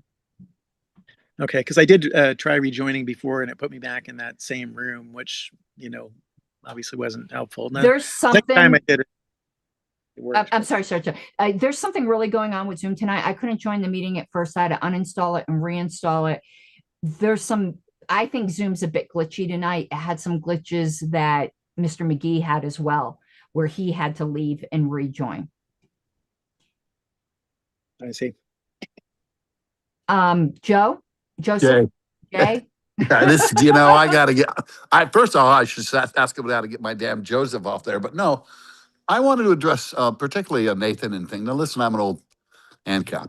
I'm in Michigan, and I was there when Lydia was nominated to be our Senate rep. I abstained, to be honest. Our choices were an outright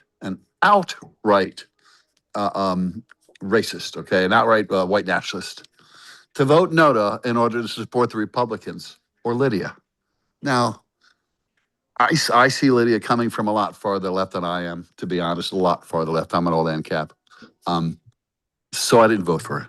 But when you go to her website, there is one bullet item down, but a little bit like Anthony Hudson has his immigration thing tucked in there. Lydia does have a plank where she supports Medicaid for all. I don't support that. Everything else on her website is good. It's better than I expected to be, Lydia, to be honest with you. I'm not sure if you believe it all. I hope you do.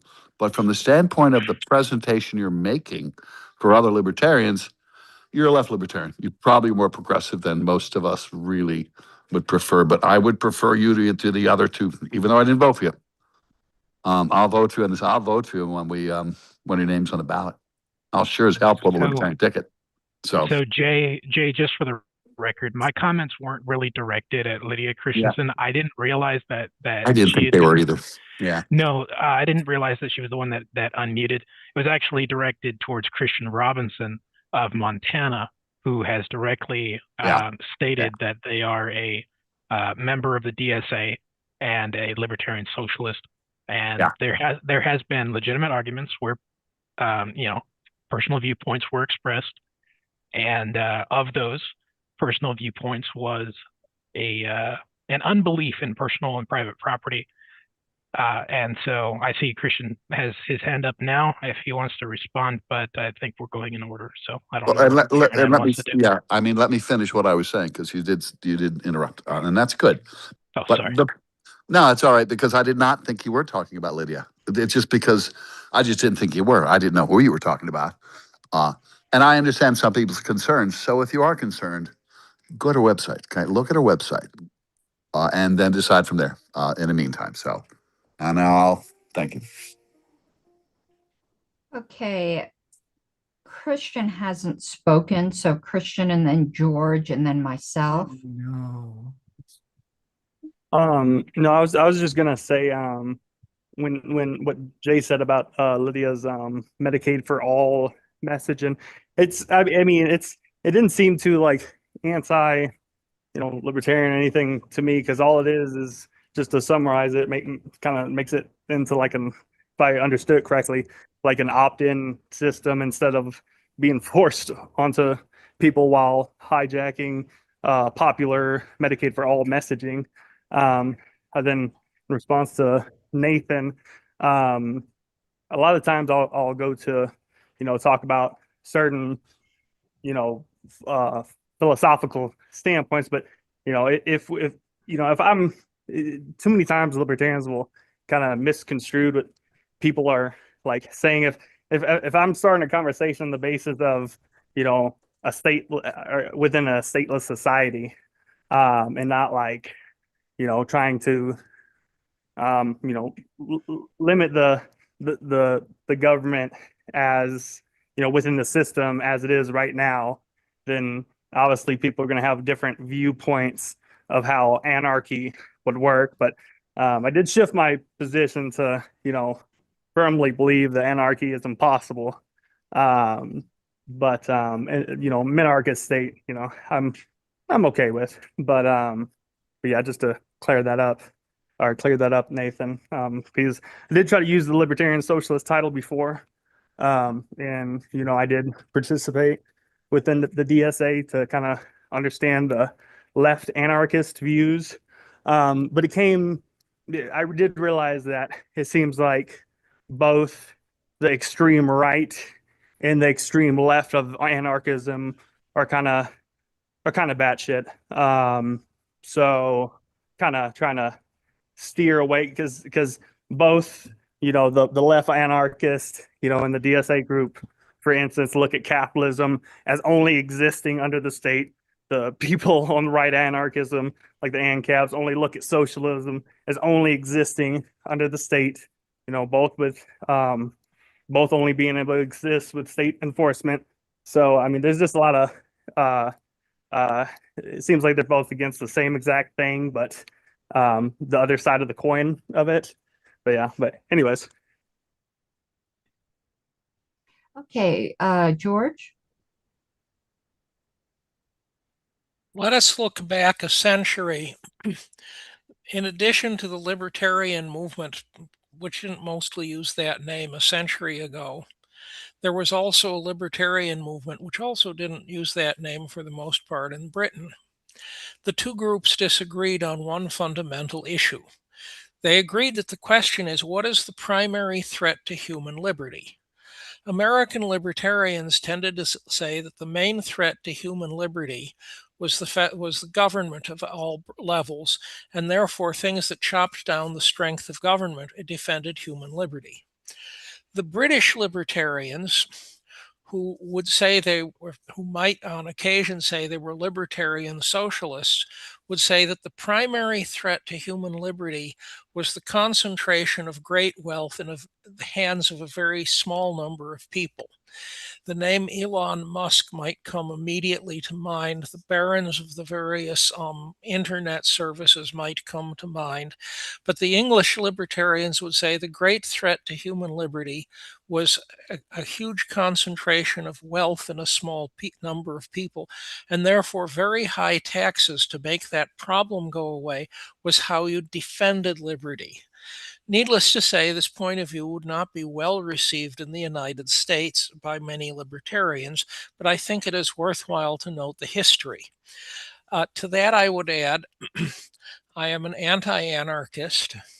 I am firmly convinced that the Dallas Accord, while it was a fine idea at the time for that convention, which is what it applied to, was a mistake, but I don't have a working time machine, so I can't fix that.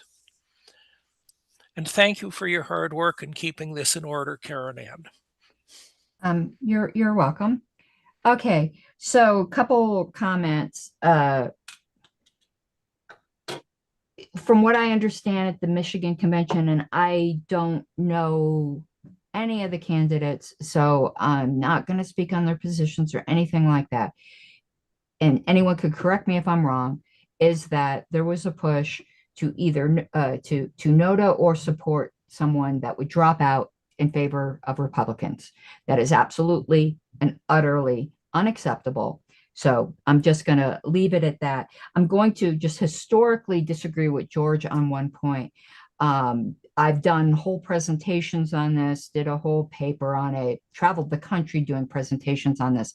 The Dallas Accord was not applicable to that convention, only that convention, because what it resulted in, the actual, whatever agreement those people came to, yeah, it was just what those people came to, but they then solemnified, I'm doing a Candace Owen on the words here and absolutely mispronouncing it, but they solidified it, let's just do a word I can pronounce it, in an amendment to the statement of principles. And that's about as permanent as you can get and as binding as you can get in this party upon future conventions. And I am not anti-minarchist. I am a hardcore anarchist and I am not an anti-minarchist. So I still love you, George. Star Child.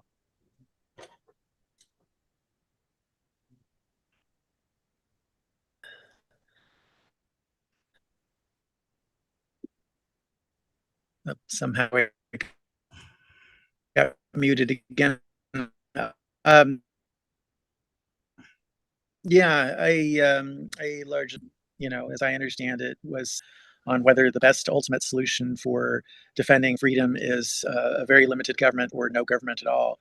And I think that position has served us very well. It allows us to have our philosophical disagreements without them derailing the project, that we should be able to work together in the meantime. And I see everybody's coming back now, so I'll let them do that. Just so everybody is aware, we are coming back into the session in a moment. So please go ahead and remute yourselves. And Mr. Chair, I apologize for doing that broadcast message, but apparently there were people who got really confused by that extra room being open. So I apologize that you guys got that on your screen. Thank you. Also, when you, Mr. Secretary, if you want to make me co-host again, and then once you get the thing. He's not host now because there was a problem. So let me make the secretary. Where is the secretary? So I think he's technically already co-host. Yeah, but you're also co-host. She needs to make you host. Oh, I see. Let me see if I can make host. And then I'm going to close all rooms. I think you made me host instead of him. I mean, it's not a problem. Well, if you all could take care of it and demote me, I'd appreciate it. Let me, let's see.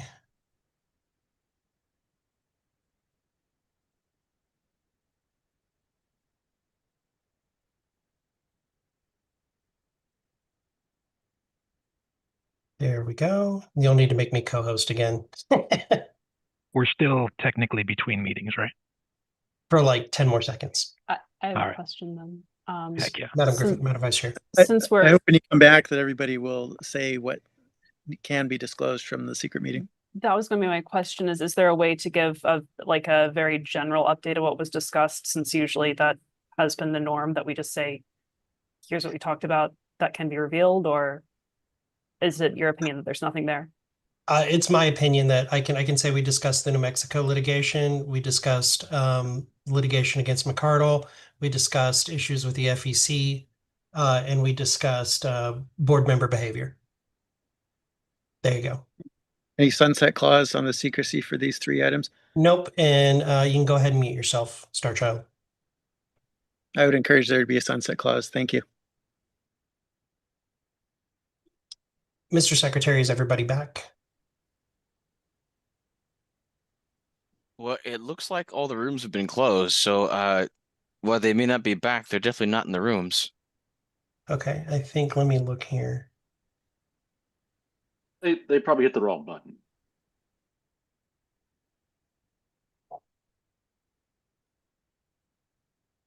I do, but I think I see. Can we call roll again? I think that would be within order. But I'll need to call the meeting back to order. Are you ready, Mr. Secretary? And then just prepare yourself. We'll call roll again just to make sure everybody's here. Give me a second. Is this business, Mr. Mahunush, before we get back to order, or? I was just going to announce that for the next item, I'm going to be replaced by my alternate. Okay, thank you, Mr. Hanush. Thank you.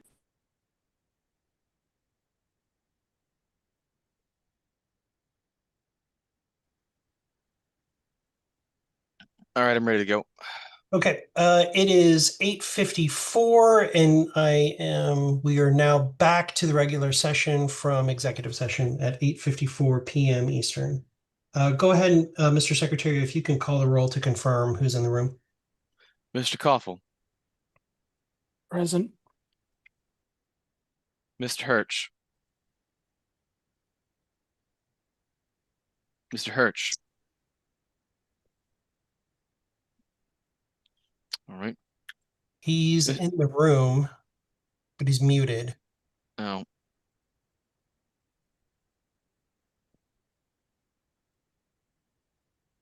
Perhaps come back to him at the end. Yeah. Mr. Danke. Present. Miss Leatherman. Here. Mr. Flores.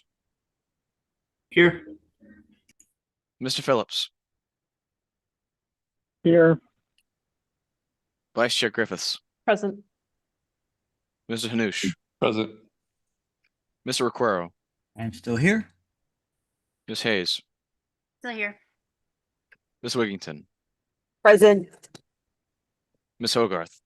Here. Mr. Bost. Treasurer Neville. Present. Mr. Longstreth. Present. Mr. Martin is unavailable because he's been ejected.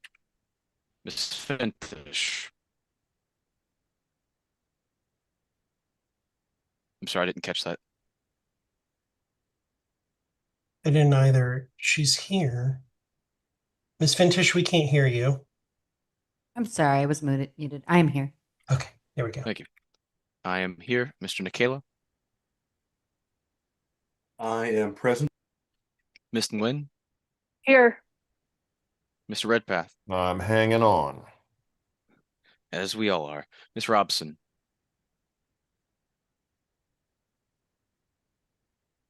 Ms. Robson. Oh shoot, sorry. I was muted on the thingy. Yeah, I'm still here. Sorry about that. Ms. Englehart. I am here. Mr. Shaw. Present. Mr. Ford. Here. Mr. Thompson. Here. Mr. McMahon. Sorry, Chair McMahon. Yes, I am present. Mr. Chair, we have 17. 18 members present, along with 8 alternates. We have 18 voting members. 18 voting members, but yes. Thank you, Mr. Secretary. We will move on. Vice Chair Griffiths. Yes. So I believe everyone has received the motion for the policy manual amendment. as was said during public comment, this is what it used to look like. This is what it looked like, almost identical in 2022. It was only recently changed. And what this basically does is it gives, I don't know if Ms. Hogarth is there a point of order? No, I'm just waiting to speak on the motion. Okay, sorry. I thought I heard you talking. So yes, what this does is it gives affiliates more agency, or would-be affiliates more agency when they're forming. What it does not do is it does not require the LNC to accept any application from an affiliate, or petition rather. It doesn't require the LNC to reject any petition from an affiliate.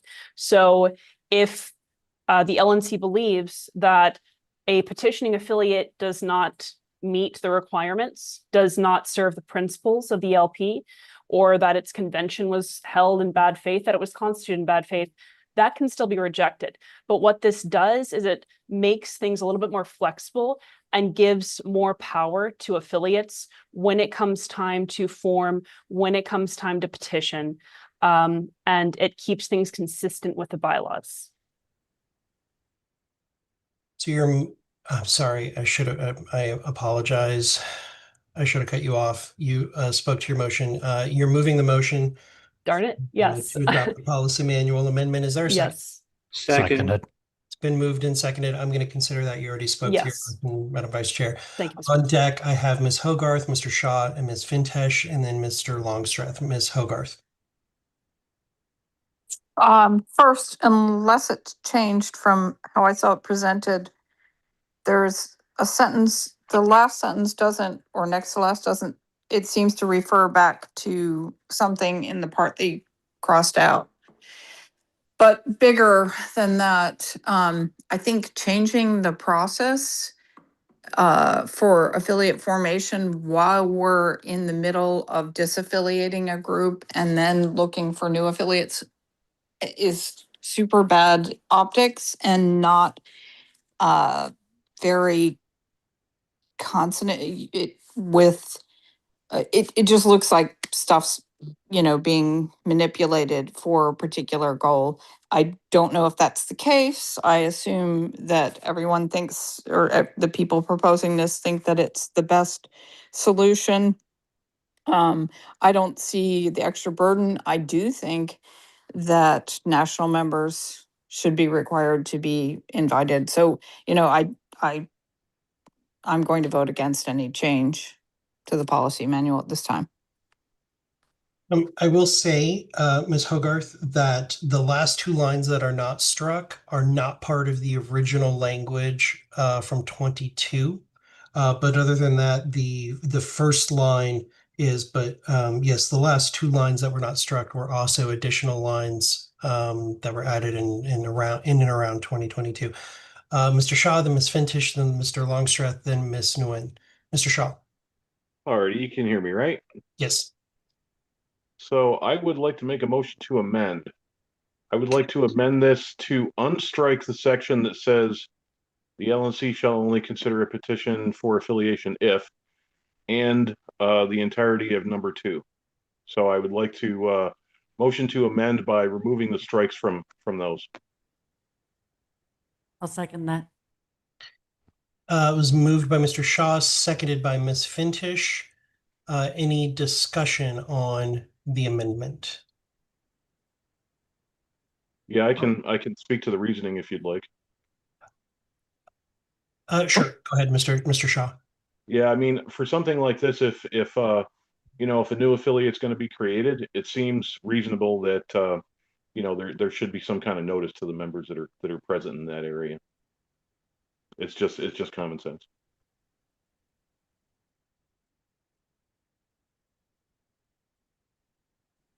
I'm going to ask, hold on, before I do this, I have Ms. Fintish, Mr. Longstreth, Ms. Nguyen. Mr. Ricciero, were you wanting to speak towards the amendment or the main motion? I was going to raise a point of information or a point of parliamentary privilege. Okay, go ahead. Could we get the language on screen? Yes, Mr. Secretary, if you could put the language up on the screen. And I'll put my hand down. Thank you. If I can have everybody else, please place your hands down. I have you in order to come back to speak towards the main motion.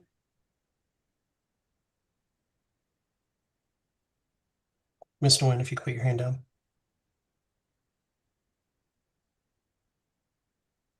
Okay, now those who would like to speak on the amendment, the Shaw amendment. Okay, I have Mr. Longstreth and then Ms. Fintish. Mr. Longstreth. Yes, thank you, Mr. Chair.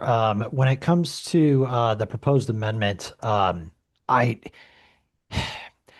my viewpoint on this is, on the one hand, yes, reasonable notice should be communicated to national party members. On the other hand, I firmly believe in state autonomy and the affiliate autonomy being able to do what they feel is correct to bring their affiliation packet forward. And part of that may be in their mind not doing that for some reason, although I can't conceive a reason why.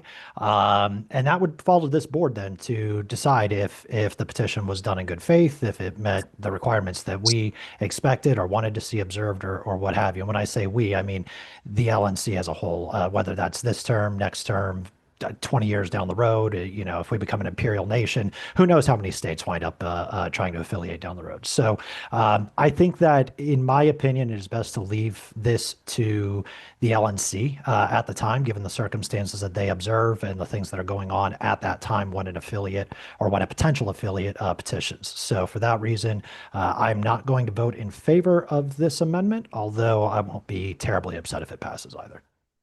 Thank you, Mr. Longstreth. Ms. Fintish, then Mr. Ricuro, then Mr. Shaw. Thank you, Ms. Mr. Fintish. Chair. And to echo Mr. Longstreth a little bit, it seems, I don't want to say inappropriate, but we are currently dealing with the LP New Hampshire appeal. It seems like it would make the most sense and be the most accurate way of going about things to keep the policy manual the way that it was during that time dealing with those affiliates. Changing the policy manual while we are in the middle of litigation seems, wildly inappropriate. I think if something like this wanted to come after this issue is resolved, then we could address that. But as of right now, I would be very much opposed. Thank you, Ms. Fintish. Mr. Ricuro. Thank you, Mr. Chair. So as we're seeing this on the screen right now, I see number 1 being struck out. Is that the amendment? This is the amendment to the amendment. So it would basically, the only thing that would be struck under the Shaw amendment would be, this is an amendment to the amendment. So the only thing that would be struck under the Shaw amendment would be number 1. Under the original amendment, it would be number 1 and number 2. So he's removed, and the section, the LNC shall consider a petition for affiliation if that is kept in, and then number 2, which would obviously be renumbered. Okay, thank you for the clarification. So I rise in opposition to this then because I support the original motion. Just because of the reasons that the vice chair stated, it really clarifies things. I think that the concerns of what's going on with New Hampshire and just how it all looks, I think this amendment actually makes it look more like that. So let's go back to the original thing, which is more fair. So that's where I stand. Thank you. Thank you. Mr. Shaw. Yes. I don't know. As a matter of principle, I really don't think that the LNC should be affiliating any organization that hasn't basically given notice to everybody in the area that they're looking to represent. I mean, that's very basic. Like, somebody comes to us and says, "Hey, we would like to be affiliated." I don't think that it's unreasonable to simply ask or make sure that the members in that area that's looking to get affiliated were notified. Thank you, Mr. Shaw. I'm going to speak for a second and then I'll recognize you again, Ms. Fintish. There's no mechanism for anybody outside of the LNC to notify National Party members. I don't know that we can give a list to anyone. How they would go about doing that in the first place. But also just a point that was raised. To be clear, we did disaffiliate. We do not have a New Hampshire affiliate. They are appealing that decision. Should that disaffiliation be upheld, like right now, we're not in the process of considering a new affiliate. I think it's in order for us to, during a period between accepting or hoping that a new affiliate pops up in a state, I think it's in order to set policy manual amendments for that process. That's just my opinion. Ms. Fintish. I just have a point of privilege. I need to jump onto my phone and open up Zoom on there. If I leave the meeting, come back, like I'll be able to come back in, correct? Yes. Yeah, Okay, just I'm make sure gonna you do use the that. same All link. right. Okay. Thank you. That is correct. I'm just gonna give it a second for her to do that and come back in.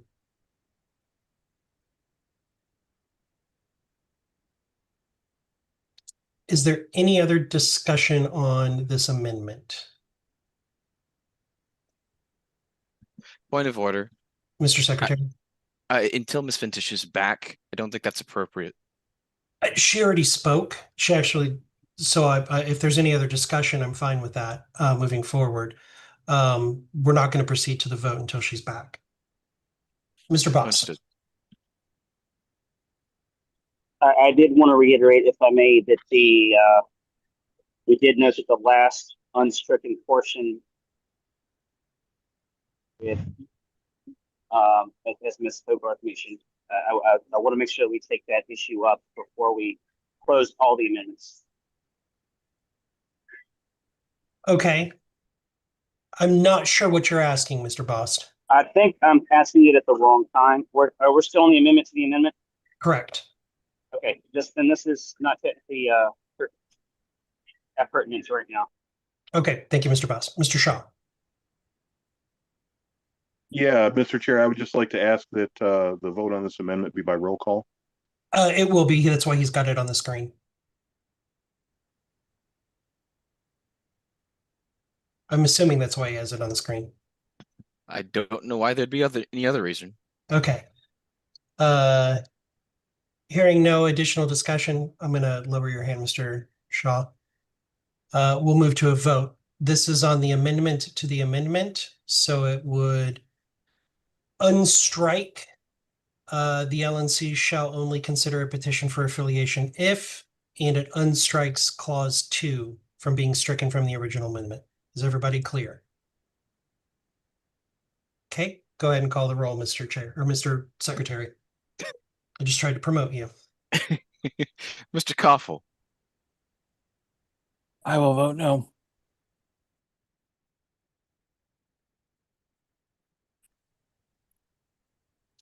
Mr. Danke. No. Mr. Flores. No. Vice Chair Griffiths. No. Mr. Hanoush. Nope, he yielded to Mr. Ricciero. Mr. Requero. I vote no. Ms. Hayes. No. Ms. Hogarth.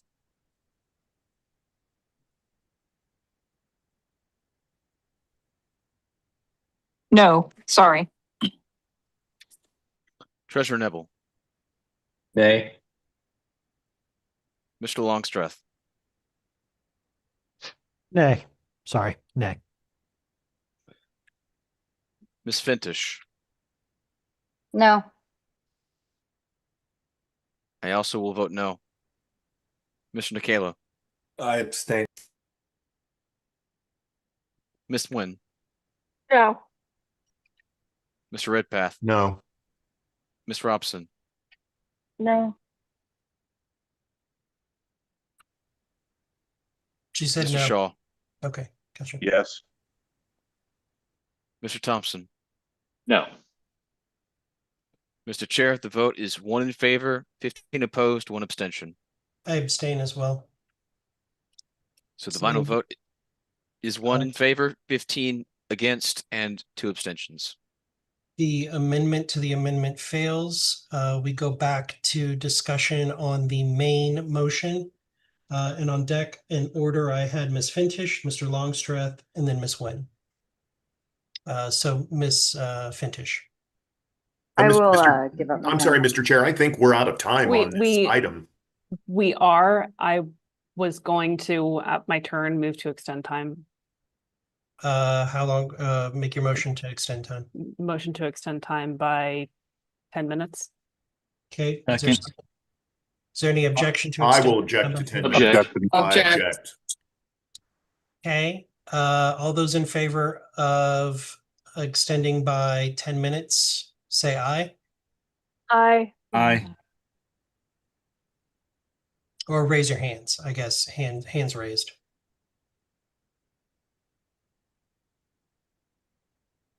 Okay, Mr. Chair, as a point of personal privilege and one that may help you in the body as well, if I may. go ahead, Mr. Longstreth. So on the React buttons where we can raise hands, there is a check mark for yeses and a red mark for nos. If you saw my name, you will see that that has changed as I do it. That might help to be able to track yes and nos at the same time. I think under parliamentary procedure, I'm required to ask them separately. Understood. So I have, oops. That to me was time. So I have 4 yeses. Put your hands down. Put your hand down, Ms. Fintish. I'll help you. There you go. All those opposed to extending time by 10 minutes, raise your hand. Oh. Okay, yeah. We are not extending time, sorry. So we will move to a vote. Go ahead, Mr. Secretary, and move to a vote. First of all, can everyone see the screen? Yes. Yes. All right. Mr. Koffel, Aye. Mr. Danke, Yes. Mr. Flores, No. Vice Chair Griffiths, Aye. Mr. Requero, Aye.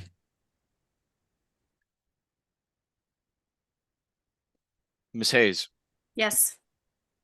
Ms. Hogarth, No. Treasurer Neville, Aye. Mr. Longstreth, Yes. Ms. Fintish, No.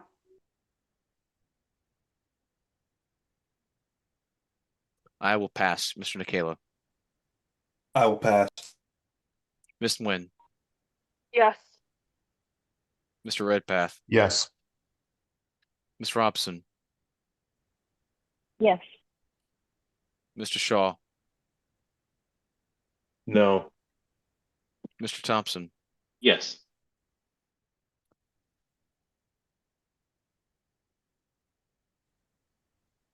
I will vote yes. I'll vote yes as well. Mr. Chair, the vote is 13 in favor, 4 against. I will abstain. So the final vote is 13 in favor, 4 against, 1 abstention. The motion to amend passes.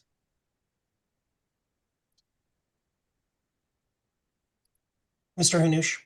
I am back and seated. Thank you, Mr. Hanush. I figured that's why you had your hand up. Madam Vice Chair.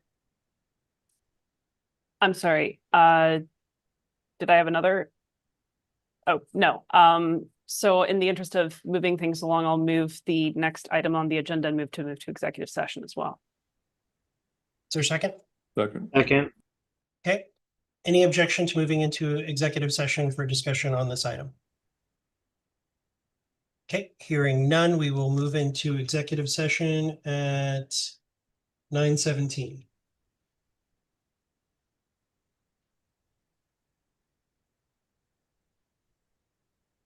Go ahead and set it up, Mr. Secretary.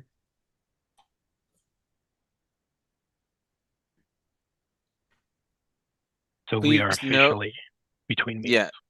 And please note that room 1 is still somewhat active. Please do not enter room 1. Room 2 is the breakout room. So LNC members, please enter room 2. Everyone else, please stay out here. Otherwise, you'll be stranded in room 1 with no one to talk to. I think I hit the wrong button. Oh. I could still move you to the room though.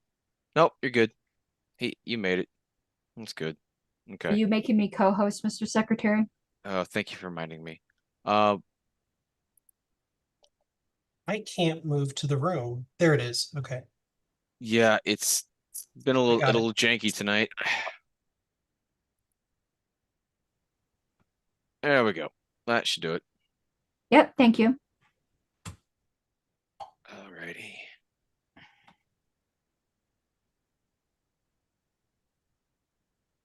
Ms. Harlos, are we back to raising hands, or are we I'm not dispensing finding a with way the to move to the room. are we who was dispensing that? with the rules? It's Sonia. It's I'm not not. sure. It's not. I don't normally do it from my phone, so I'm a little You guys confused. hold on a second. Let me help Sonia. Thank you. I can move. I believe I can move you. I think it's room Okay. 2. Yep, Oh, she's wait. gone. Wait. It's Oh, not no, letting I'm me not. move to Oh, room it's 2. not. Oh, it's not room Yeah, 2. it popped up for a second, then it went away. Let me try again then. Thank you. Oh, I don't see you. Hold on. I don't see you in this room anymore. Well, but it says that. It- Oh, wait.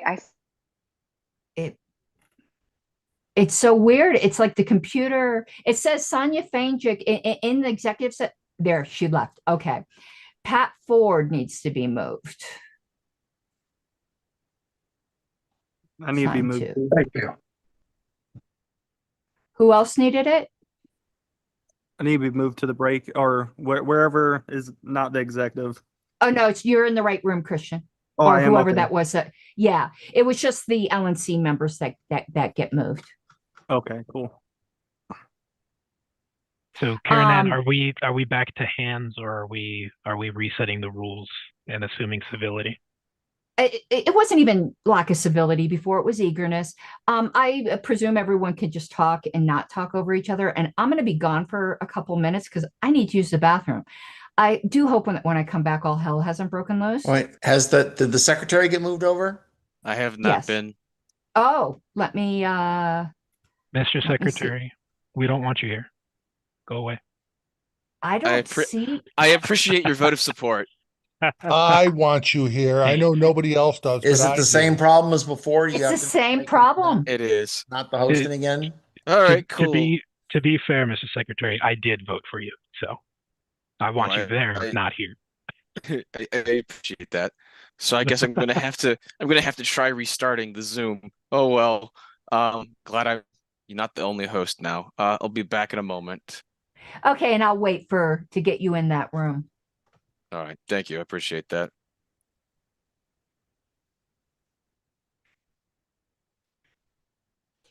Zoom is really, really janky tonight.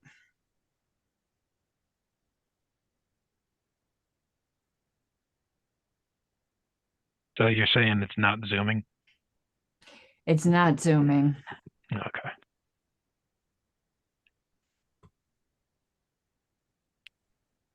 While this is going on, did someone catch the what point 2 was, the agenda item for which they went into executive session? It was it was legal. It was to increase the legal budget. Ah, thank you. I'm not. I think it's supposed to be increased to like 80,000. It said, if I recall right. Yeah, it was to increase, and it didn't say what for. I mean, so this is a budgetary item rather than political strategy or legal matters. I guess you could vaguely connect it to that, but it's interesting. I think the reason this part has to be an executive session is because they're going to discuss what the 80,000 would be for, and that will involve some legal. When they go to actually make the budget amendment, it would be to move whatever number they come up with to, or to have that Oh, budget increase. let me see if I can move him now. LNC secretary assigned to, let's see. Thank you so much. Are you? Yes, he just went to piggyback on Steve. Yeah, it's not it. It's let me give you a corollary example that I think will help. When they are going to approve a contract for some staff, they will say they're going to go into executive session to discuss contractual issues. And then when they come out, they approve the contract. So this is kind of the same.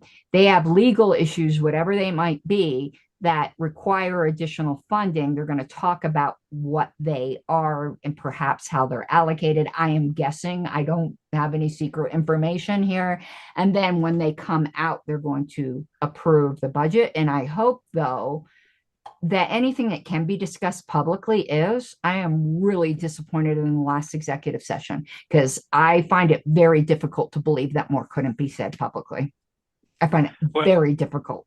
Well, I do just want to say really quickly that Mr. Hall, out of all of the changes in the organization, the continuity of the institution, Mr. Hall's been through it with us for a while.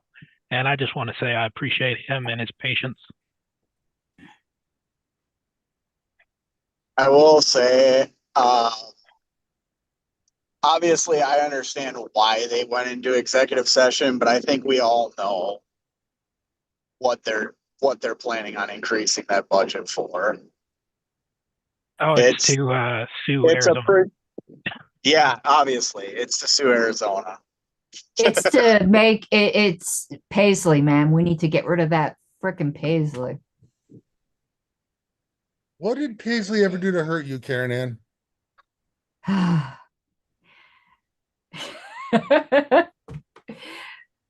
And I'm going to say something contra to Bryce. There might be a guess on what some of that is. I actually don't think we know what all of it is. And I think potentially some of that has to do with the threats made by the Libertarian Party of New Hampshire, which I don't think has entered anyone's mind here. And there's been threats made on Discord. And also the New Mexico budget. It could have something to do with that. Others are speculating it has to do with McCardle. That certainly is a possibility, but I don't think we know. I think either of those three, a combination of them, are certainly possible, but there could literally be something we don't know about. Well, Karen Ann, I do want to say I wasn't trying to imply that it was over any one particular item, but I do think it's a pretty open secret what the items are that they're planning on extending that budget for. And New Mexico is one of them.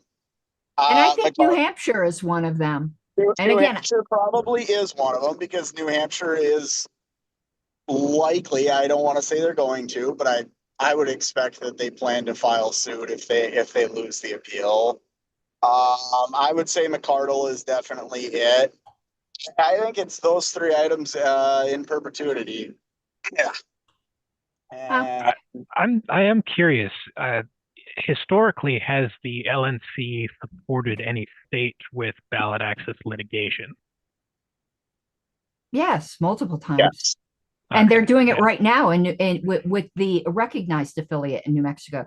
Very small dollar amount, but they assisted in Georgia, I believe, when Martin Cohen. And back when Nick was chair, there were multiple times I recall reading, because the LNC has to. I was on the executive committee, approved the initiation. So yeah, multiple times.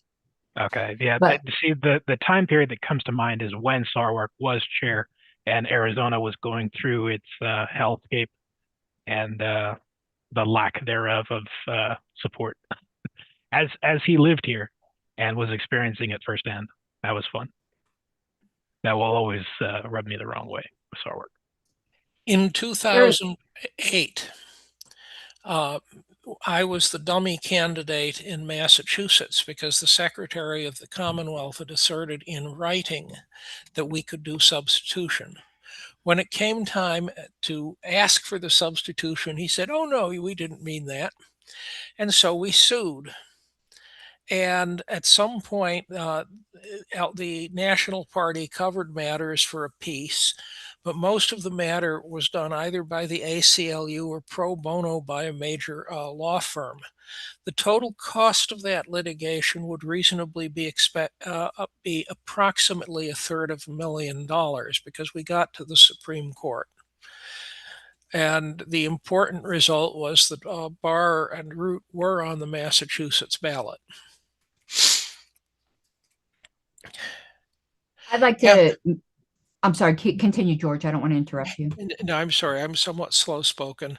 Having said that, I will pose a slightly different question. What was the legal budget before they proposed increasing it to 80,000? I don't know. And they're not proposing increasing it to 80. They're proposing to 80. They're proposing increasing it by 80. You're saying it's increased by 80?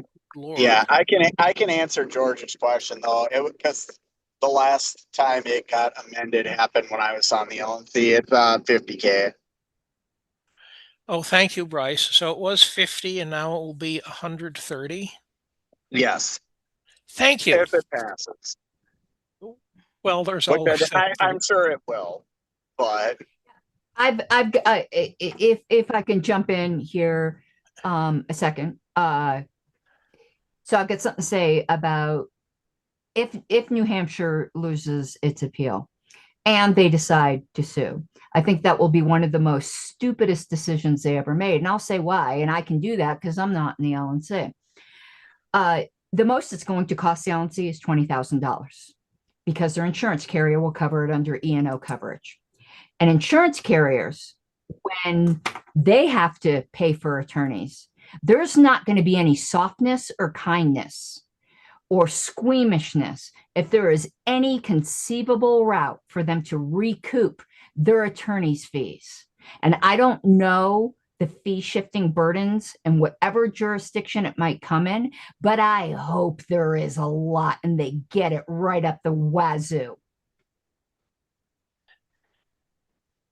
Ms. Danner. I'm just here to state that I'm really happy that we were still able to get a candidate on the ballot this year in New Hampshire. Hi, Rachel. Hi, Nathan. Hi, Rachel. Congratulations. Hi, George. Thank you for your donation, George. And also 4% for that, and 4% in that race will get that group ballot status. Obviously, it'll be up to them to decide what they want to do with that, but they can earn ballot status from that. That's not how it works. It says Libertarian Party on the petition form. I think that would default to the LNC being able to put a candidate on in 2028. I have a question for George and Rachel, since Rachel's here now, but because I've been cogitating on what George said earlier. Taking as true, and I'm not saying you wouldn't tell me anything that's true. I'm confessing my ignorance. Taking as true, if he gets 4%, that the candidate would be able to appoint the state committee. Would it behoove the LNC to wait, if this is presuming a lot of ifs, presuming that's the case, and presuming if New Hampshire loses the JC case and there then no affiliate in New Hampshire, would it behoove the LNC to wait until after the November election to see if he gets 4%? This is a lot of hypotheticals, but I've been thinking about this the whole time and was curious of your opinion, George. Justin has expertise pertaining to New Hampshire election law. Is Justin here? But I'd like to hear, because George and I were talking about this earlier. I'm right here, Karen Ann. Oh, okay. So George, did you want to answer that? And then we go to Justin. You asked an interesting question to which I do not immediately know an answer. The first answer is creating an affiliate before November doesn't do anything that I can think of. The LNC could still support Mr. Villi's campaign with some sort of legal limits since he's a non-federal candidate, whether there's an affiliate or not. It might be worthwhile to wait until the litigation with LPNH, if there is any, is settled. So I'd say there's no real hurry because affiliation doesn't really do much. Okay, I was just curious. And plus, we're in August. The JC hearing is what, August 10th? Then they have we're looking later in August. Like it's then be a couple months before November. So I was just curious. Now, Justin, and then Steve had his hand raised, but Justin? So if the candidate gets 4%, the state recognizes the Libertarian Party. The candidate does not get to pick a committee. The state has no rules about how a committee is picked. In Massachusetts, the candidate gets to pick a committee. That's how it works there. And we ran into that a couple times when I lived in Massachusetts. George and I used to disagree a lot on how to do things back then. We've come a long way getting along. But what will happen is, so long as LPNH calls themselves the Libertarian Party of New Hampshire and they're the pre-existing business entity known as the Libertarian Party of New Hampshire, their chair is who the Secretary of State is going to default to. So the LNC is going to be incumbent on the LNC and the new affiliate to sue over the name if once the Libertarian Party has ballot access. Now, what the party's powers are, George is correct, is very minimal. It's very inconsequential what the party can do. So the fact is, if Kaufman is the chair of the Libertarian Party of New Hampshire, according to the state of New Hampshire, there's very, very little he can do meaningfully. But notably, if the Libertarian Party of New Hampshire is a major party, there will be a Libertarian presidential primary as part of the first in the nation primary. And that's the $1 million media circus that any candidate who pays the $1,000 filing fee will get at least a couple $100,000 of free earned media just by being here for, which is something I've been trying to advocate that the LP should focus on for years. But the only actual power that Kaufman would have if he retains the name Libertarian Party is after the primary elections in September of the next election cycle. If there is a vacancy, the state party chair can just appoint a candidate to run in the general election for a state rep or state senate seat. But they can't kick anyone off the ballot. They can't do anything like that. And they can't control who registers Libertarian or who runs as Libertarian. They just have the ability to appoint vacancies after the primary. Hey, thank you, Steve. I just want to say that I'm pretty sure that the LNC cannot directly support a candidate for governor because it's not federal. The only kind of gray area there that we're able to exploit is for getting a candidate on the ballot where there is a ballot access aspect. So, for example, if we're qualifying a candidate to get on the ballot who can gain ballot access for the party and our presidential nomination by doing that, then there's kind of that makes it a federal issue for us.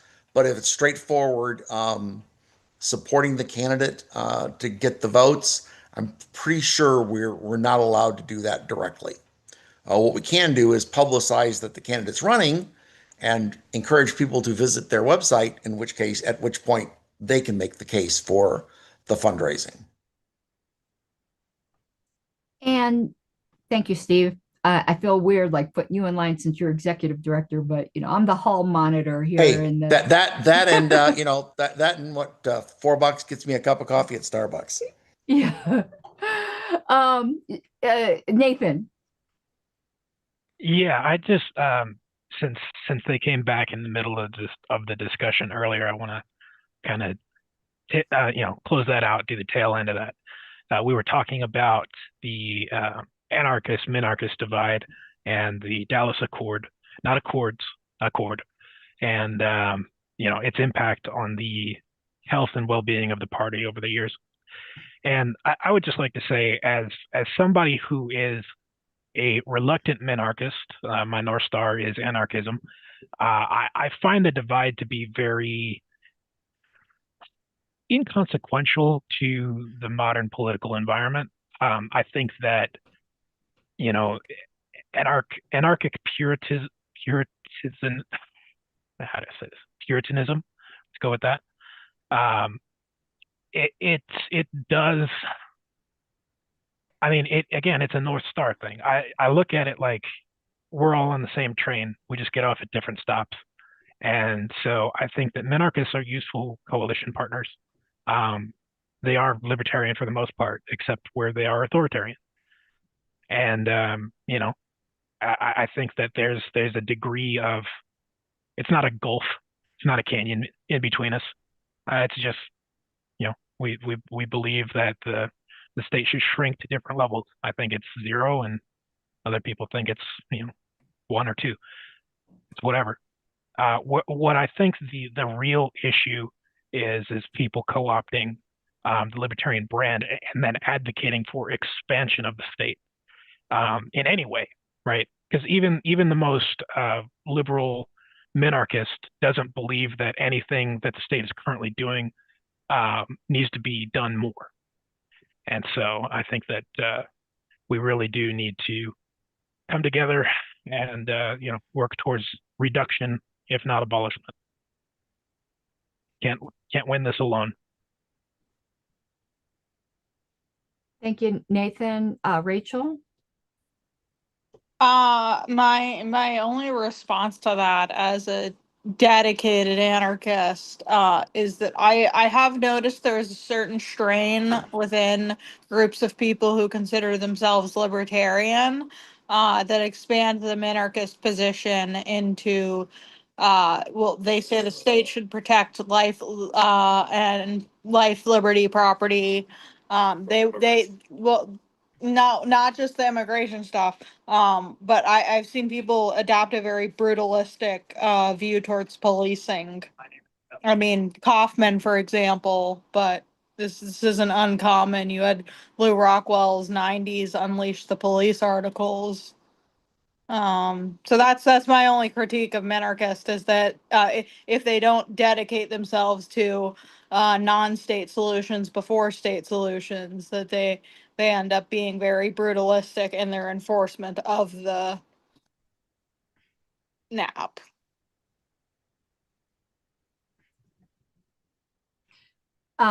Thank you, Rachel. I think my turn was next. I agree with Nathan that I think the divide is really minuscule at this point.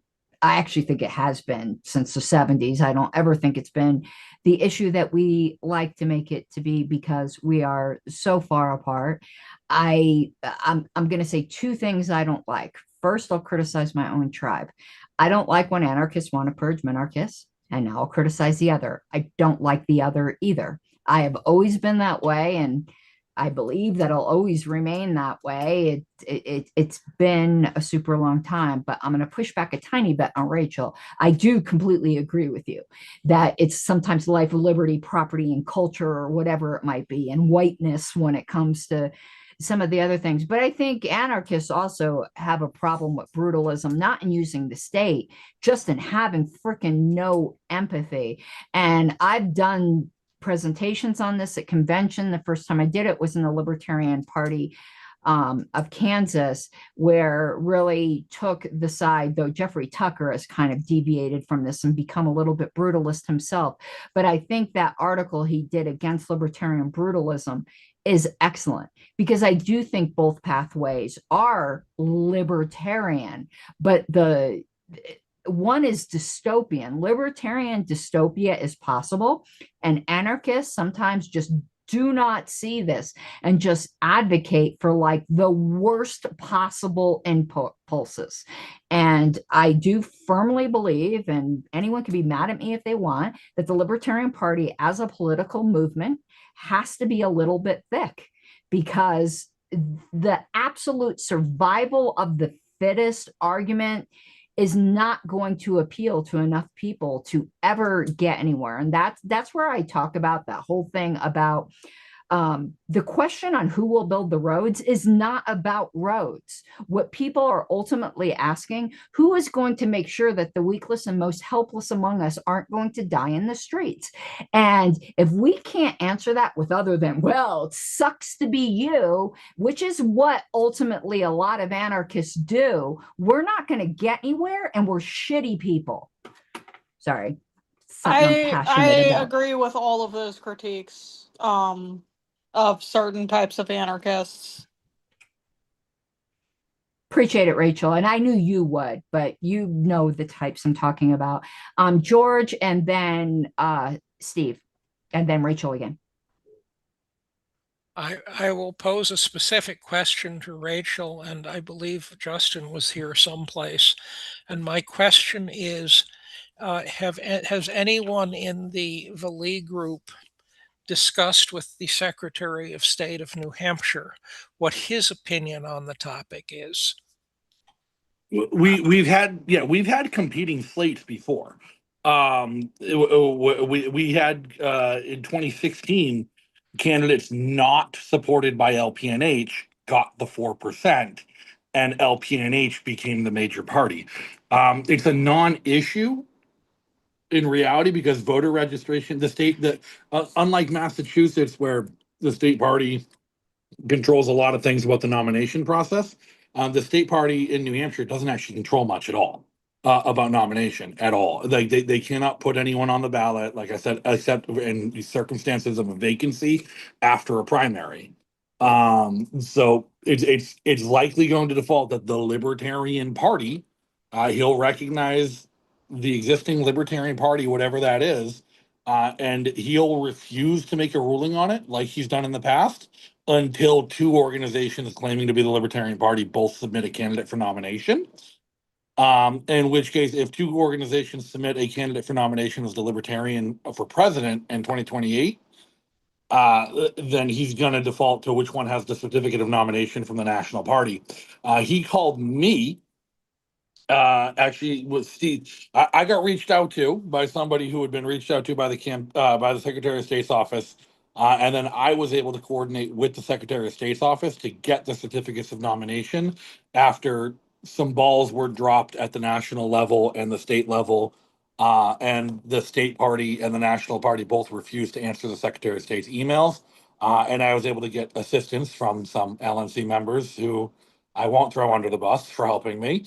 And other people for getting those certificates to the Secretary of State because he was willing to deal with me directly, knowing that LPNH wasn't worth bothering with. That's very different. Call Scanlon to figure out. Yeah. I do plan on calling the Secretary of State and arranging a meeting once we have our convention planning and everything, just to run by the process. But we've already filed for permission to establish the Granite State Libertarian Party, and he already gave me permission to establish that organization. We're just waiting till we have a board elected to do it. Yeah, because John Baby ours was concerned the SOS might not be okay with us using the word libertarian for an organization, so we took proactive steps on figuring out if that was still possible. Is Philly the candidate of Libertarian Party or Granite State Libertarian? He is the candidate for Libertarian Party, not Libertarian Party of New Hampshire. We were relying on that distinction, being what gives them a vagueness at the end. Minor clarification. Yeah. In Massachusetts, Yeah. if you are a minor party, the state committee has no say whatsoever about who runs for office. In fact, at least at one time, the position of the Secretary of State was that if he was presented with two sets of nominating papers for, say, president, both people would be on the ballot, as happened in New Hampshire in 2008. Yeah, and that's still the position of the Secretary of State of New Hampshire. If we are in a position where we need to petition, which of note, there might be, there's a bill that was just submitted in New Hampshire, which may make all of this a moot point anyways when it comes to ballot access. So we have two things coming up. They're moving the date of the petitioning thresholds up by 3 months, starting in the next cycle, which is going to make it virtually impossible if we have to petition again. But they are also proposed a bill to say that any candidate who does not participate in the presidential primary in January will be ineligible to be nominated by a major party for ballot access in the November election and must petition their 3,000 petitions. And they're submitting this bill to punish the DNC, which just told its candidates they're not allowed to participate in New Hampshire. Okay, and Steve has been patiently waiting. Steve? All right, now I got to remember what the hell I was going to say.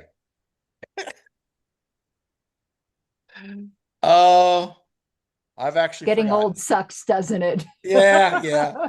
So I'll probably We're all remember doing here, it. and then I'll get back in line.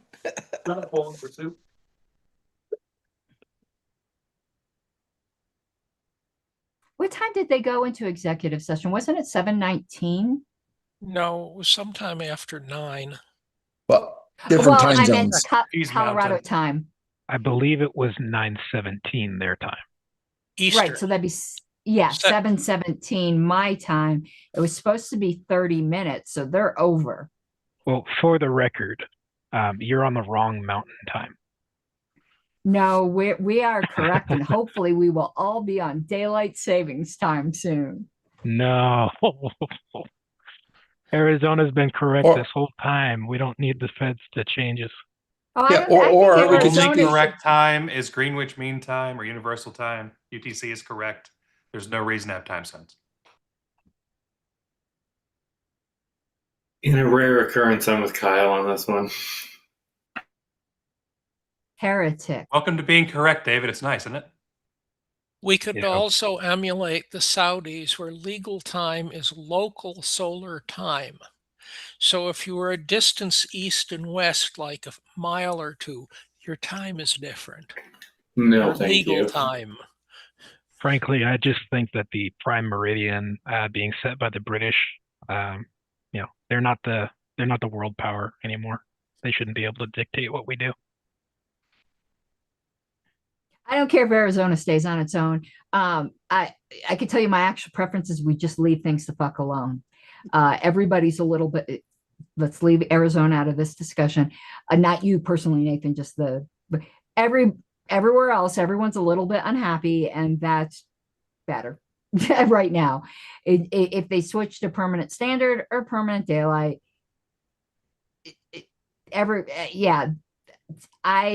or just make it a half an hour and keep it the same. That's kind of where I land. But if you're going to ask me my personal preference, it's daylight.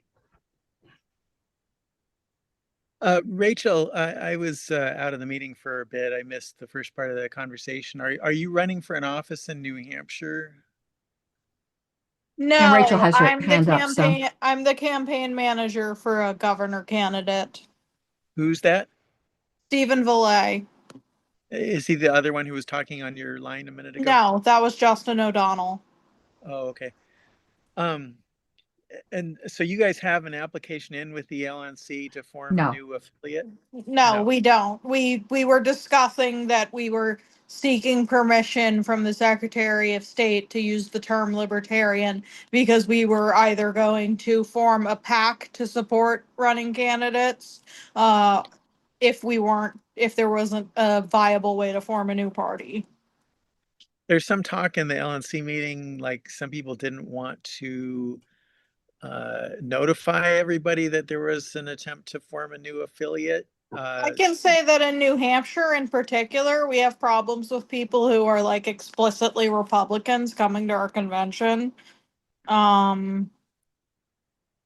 If they are explicitly registered Republican, the current bylaws allow it. Well, I guess there are. Well, the bylaws Okay, we're of not the going to have old crosstalk. LPNH did. Okay, we're going to do the turns again. Rachel, finish your thought, and then we'll go to Star Child. And people, please raise your hands. Well, yeah, registered Republicans and elected Republicans coming to the conventions in New Hampshire has been a problem for a long time, and it's how we got in this situation. And there's nothing in the national bylaws that precludes someone from being a full member while they're a member of another party. So like in New Hampshire particularly, like if we were to form a new party, we would want to have bylaws that kept out registered people from another party, be it Republican or Democrat. Democrats haven't taken an interest here, but maybe they will in other states. Okay, Star Child, then Nathan. Yeah, well, I'm wondering if you have a list of like who you think the people are who are solid libertarians in New Hampshire, what your game plan is. I'd like to help you because I think your state is absolutely critical because of the Free State Project and being, you know, by most measures, the freest state in the country. I've actually suggested, you know, the LP might even want to have the headquarters in New Hampshire if we have a physical headquarters. I think it's critical we get the party back on track there, and I'd like to do what I can to help, you know, as a possible future resident as well.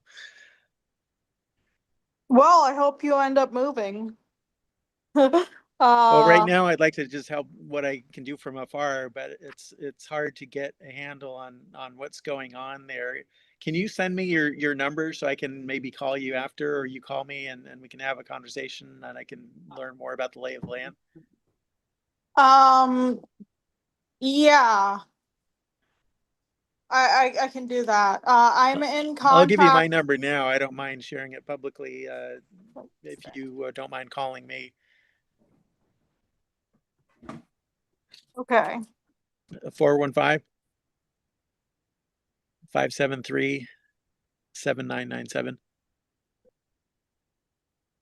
And I'm sorry I can't put it in the chat because the chat's not open, unfortunately, which is something they should fix. Can you just repeat that? 415-573-7997.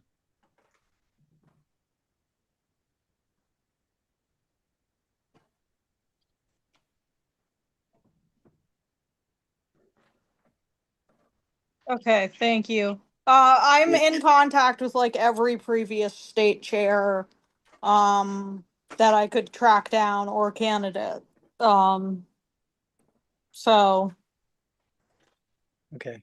yeah, that's the process for starting a new party, is that we just have to like find all the people that we know are interested and then start recruiting with campaigns. You know, Jeff Eunice, Aubrey Friedman. Okay, you guys, please don't do crosstalk because there are people waiting in line. So if you want to finish your comments, Star Child. Okay, that's fine. Go ahead. Hey, Steve, and then George, then Nathan. I just want to say, I think I was next. Okay, Nathan, then Steve, then George. Sorry, Steve. Yeah, sorry. I just wanted to point out that it would be great to have some sort of, you know, CRM or data infrastructure that would have some sort of continuity between, you know, libertarian organizations. It would be phenomenal to have that. In fact, it may still exist, and you should ask for it. Hey, Steve. well, I'll briefly touch on Nathan's thing and then I'll go back to the main point. Yes, that we did have that and it got killed. And so that's where we are right now. As far as what Rachel was talking about banning, making people who are registered Republican or Democrat not be eligible. New Hampshire has that weird thing where people can be registered independent, show up at the polls, vote in a primary, change their registration to Republican or Democrat, vote in the primary, and change it back to independent as they walk out. So you probably should also include, as far as at least for your officer positions, not having voted in the most recent Republican or Democratic primary. Because otherwise you'll get these people that are on paper independents, but they're not really. Hey, George. I should expand, but I'll wait. I was going to comment, since I am considerably closer to New Hampshire than Star Child is, that from my perspective, the Free State Project is substantially a failure. The people who are leading it, so far as I can tell from here, advocate supporting what they call Liberty Republicans. In my opinion, a Liberty Republican, in comparison with a pink unicorn or a flying saucer, Liberty Republicans are the least likely of the group to exist. And it's just the Republicans have taken control of it, and it is not a positive outcome. Rachel may wish to disagree with me. Okay, I think Nathan again got in line again next. Well, we're back or returning. Yes. Okay. There's the LNC is back. Well, before you guys go into session, this is important for Rachel. The old system does still exist in the state it existed in 2020. Just ask Ken Molman for access.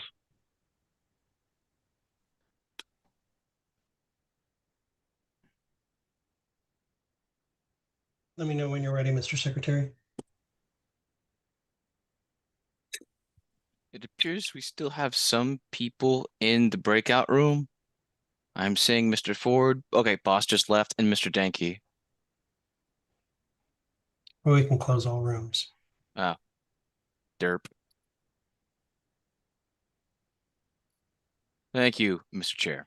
All right, I'm about to restart the recording. Karen Ann, can you pass the host to the secretary? Yep, I'll do that right now. Thank you for your service.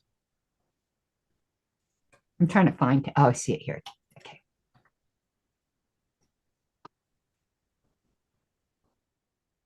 Thank you. All right, without further ado, I am restarting the recording.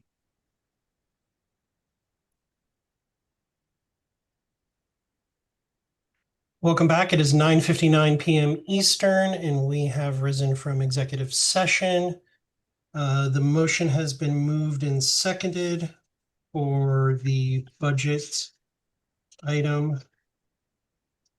Move to increase the 2026 LNC budget line item legal proactive by $80,000.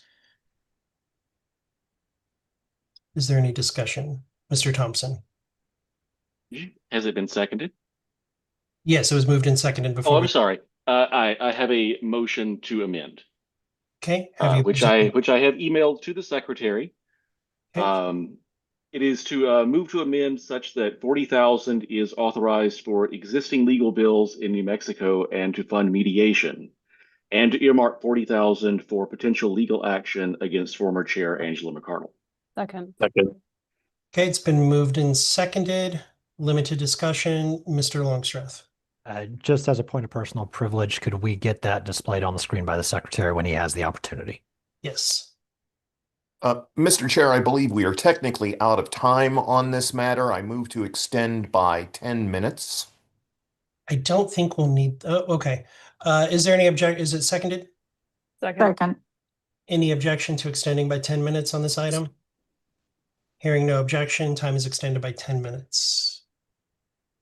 Mr. Chair, sorry, should I let this vote go before my intended? No, if you wanted to, yes, because this is an amendment to the amendment. So yes. Okay, that's what I thought. Thank you. Thank you, Ms. Hogarth. Seeing no discussion, Madam Griffiths, are you calling the question? You're muted. I was not going to, but if there's no one else who wishes to speak, then I can yield. Okay, thank you. Mr. Secretary, move to a vote. This amends the original motion to read as that 40,000 is authorized to add to it that 40,000 is authorized for existing legal bills in New Mexico and to fund mediation, and to earmark 40,000 for potential legal action against former chair Angela McCardle. Okay, proceed with the roll. Mr. Koffel. Yes. Mr. Danke. Yes. Mr. Flores. Yes. Vice Chair Griffiths. Aye. Mr. Hanush. Yes. Ms. Hayes. Yes.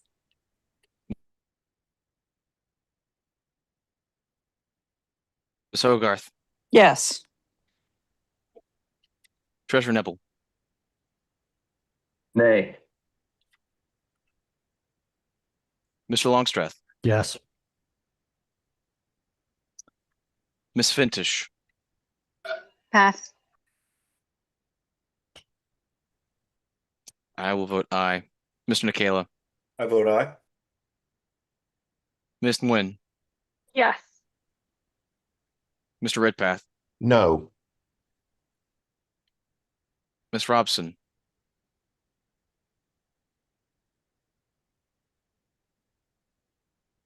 Oops, I screwed that up again. Yes. Mr. Shaw, No.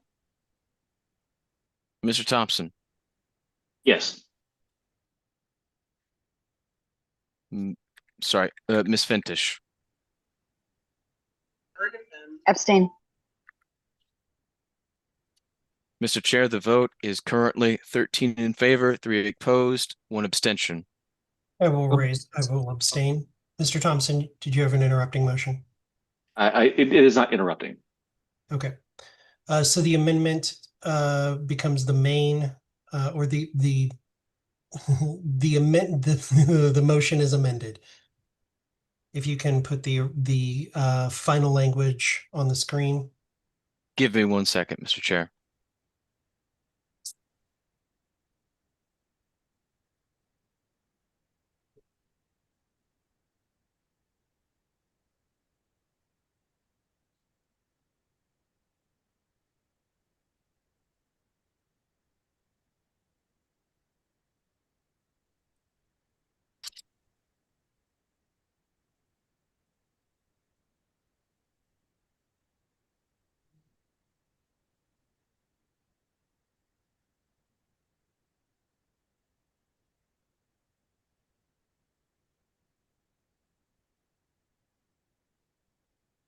I will say that last executive session, we only went over by 12 minutes.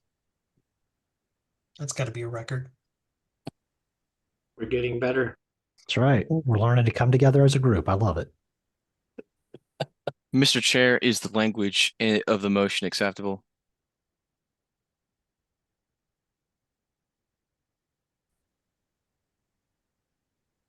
Yes, I believe that is accurate. Mr. Thompson. I'm going to pull off a combo here. Move to divide. Okay. How would you like it divided? At the line break. Okay. Is there a second? Second. Okay. I think a motion to divide requires a majority. That is correct. Okay.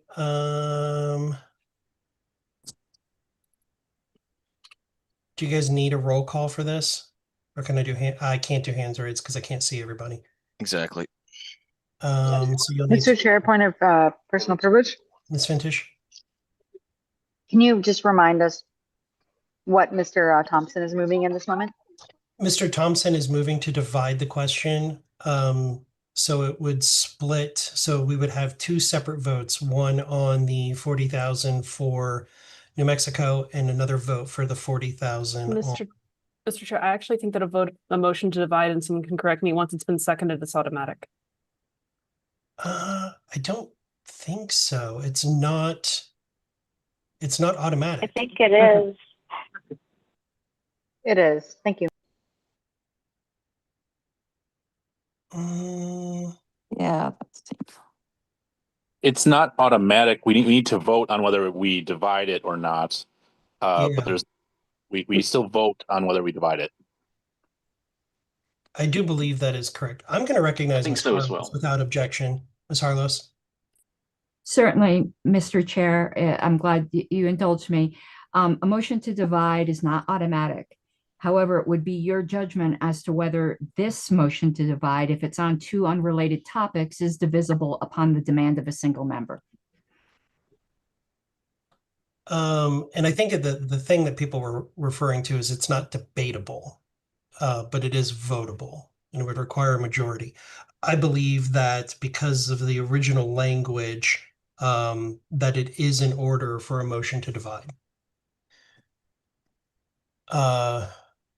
So it would go to a vote on dividing the question. This is just a vote to determine whether or not the motion will be divided into two parts. Does everybody understand? Is any board member unclear? If you're unclear, please speak now.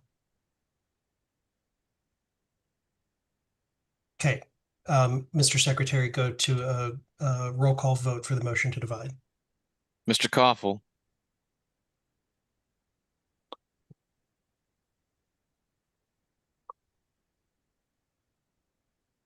Mr. Koffel.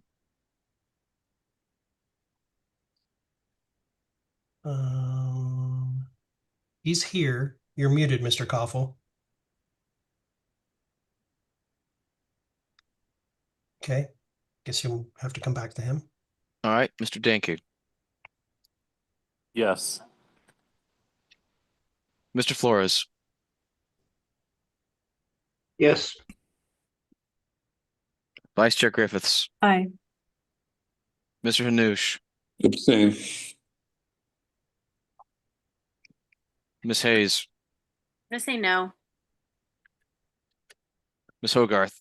Yes. Treasurer Nebel. Nay. Mr. Longstreth. Yes. Ms. Fintish. No. I will also vote no. Mr. Nikela. No. Ms. Nguyen. No. Mr. Redpath. No. Ms. Robson.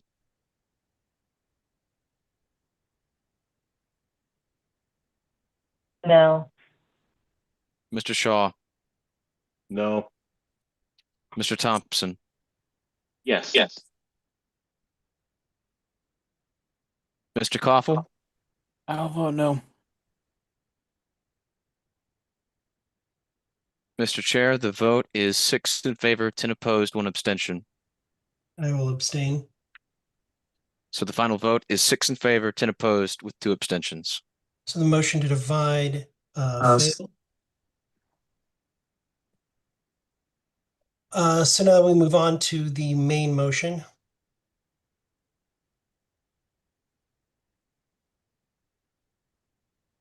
Do you want to go back to that screen, Mr. Secretary? My apologies. My ISDN kicked in. Ms. Robson.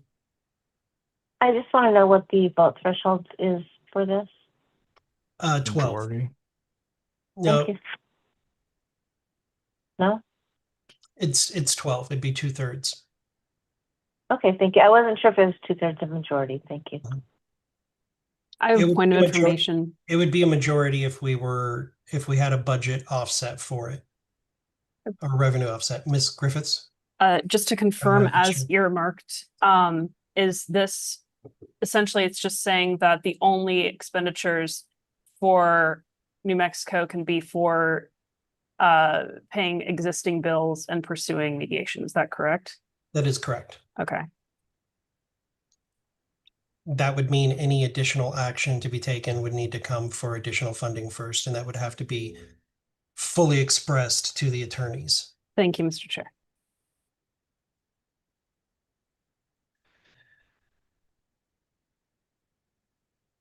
Move to a vote. Go Mr. ahead, Koffel. Aye. Mr. Danke. Yes. Mr. Flores. No. Vice Chair Griffiths. Pass. Mr. Hanush. Yes. Ms. Hayes. Yes. Ms. Hogarth. No. Treasurer Nebel. Aye. Mr. Longstreth. Pass. Ms. Fintish. Pass. I will vote aye. I will vote something. Let's see. Mr. Nikela. I vote yes. Ms. Nguyen. Yes. Mr. Redpath. Yes. Ms. Robson. Pass. Mr. Shaw, Abstain. Mr. Thompson, Yes. Vice Chair Griffiths, Aye. Mr. Longstreth, Oh, damn this alphabet. Um, I'm gonna abstain. Ms. Fintish, Abstain. Ms. Robson,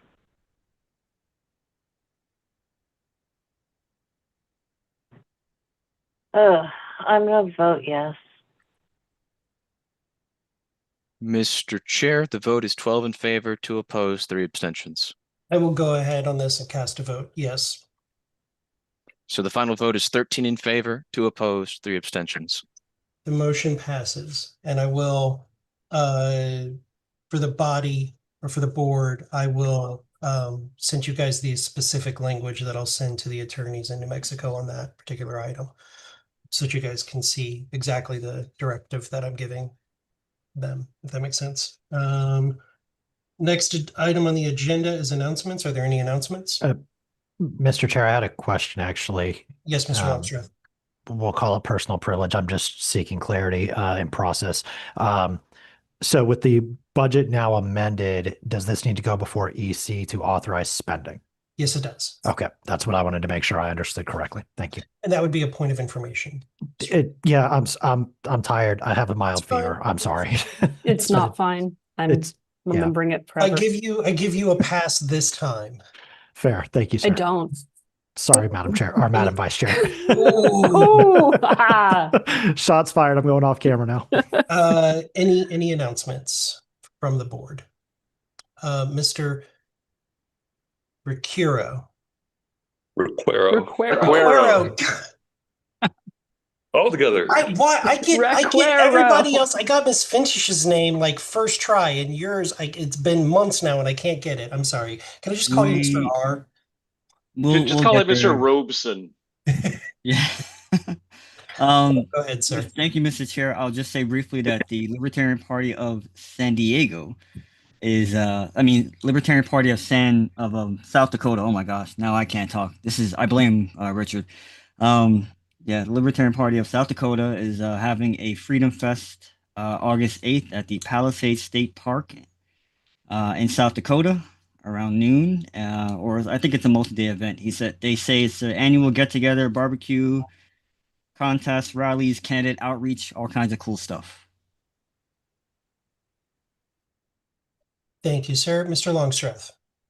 Yes, just wanted to announce to the group, if you are looking for something to read, I highly recommend the Dungeon Crawler Carl series. The main character, Carl, is an anarchist and very anti-government and quite the fun and entertaining read. So if you're looking for something and you want to talk to somebody about it, whether you're on this board or a member of the public, by all means, I'm really enjoying the series so far and would love to talk to some people about it that are also interested. I am only into book 7.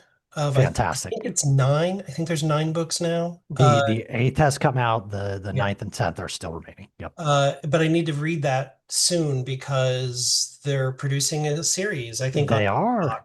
Yeah. Miss Hayes, then Miss Griffiths, and then Mr. Ford. Miss Hayes. Yeah, I just want to share, since we have the resolution against the surveillance state here in Kansas, if you haven't seen the news, we worked with the Kansas Justice Institute to sue the city of Wichita on the basis that just the presence of flock cameras is violating the Kansas Constitution, which is the one about unlawful search and seizure. Can't remember exactly which one it is in the state constitution, but that's gotten lots of media attention for our local DFLOC group, which has a lot of people in the LP also working in it. I think Reason picked it up, and we expect this to go pretty far. And I think too that this is something you could look at doing in your own states, especially if you have similar litigation centers.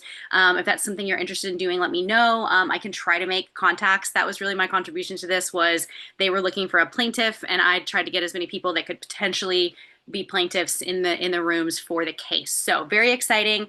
We expect it to be a long, drawn out process. But what I want to see is that this happen in more states and in more cities. So if you're interested in that, again, all I can do is make the connection and go from there. Thank you, Ms. Hayes. Madam Vice Chair, Mr. Ford. Then me. Since Mr. Longstreth opened up this can of worms, and because Mr. Chair teased me about this over the phone the other day, I recommend that people read Darkness at Noon by Arthur Koestler, and you need to get this particular translation, which is new. The introduction is by Michael Scamell, I believe. It's very, very good. It's wonderful, and you should read it. And it's not at all pretentious, as the chair asserts. Thank you for your attention to this matter.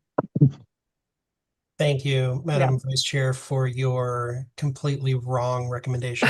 So good. Mr. Ford. Yes, a city called Woonsocket in Rhode Island was so poor, how poor is it, that they were unable to conduct their summer lunch meal program, which was supposed to be federally funded. So who knew, the hell knows where the federal fund went. So they canceled it. Libertarians in Rhode Island, in addition to another organization, said, screw this, we'll take it over. And we've so far done this summer over 1,100 meals at no taxpayer expense, all privately funded and privately conducted with an all-volunteer army. So it proves that libertarians can replace the state. And I would encourage everyone to explore these opportunities, because as these city school systems fall into the ocean, literally, because their incompetence and their waste and their piggishness, libertarians have an opportunity to simply take the ball and run with it. We'll be doing a press conference this week to, a little bit of spike in the football. We'll just say it like that. So for those who have supported us in these efforts in the past, we thank you. Thank you, Mr. Ford. I have a couple of announcements. The first one being, Missouri. The state of Missouri has a primary this Tuesday, and there are a significant number of constitutional amendments on the ballot, including one that would gut their citizen petition process in that state. So if you're interested in knowing more information, please go to the LP Missouri website, which I believe is lpmo.org.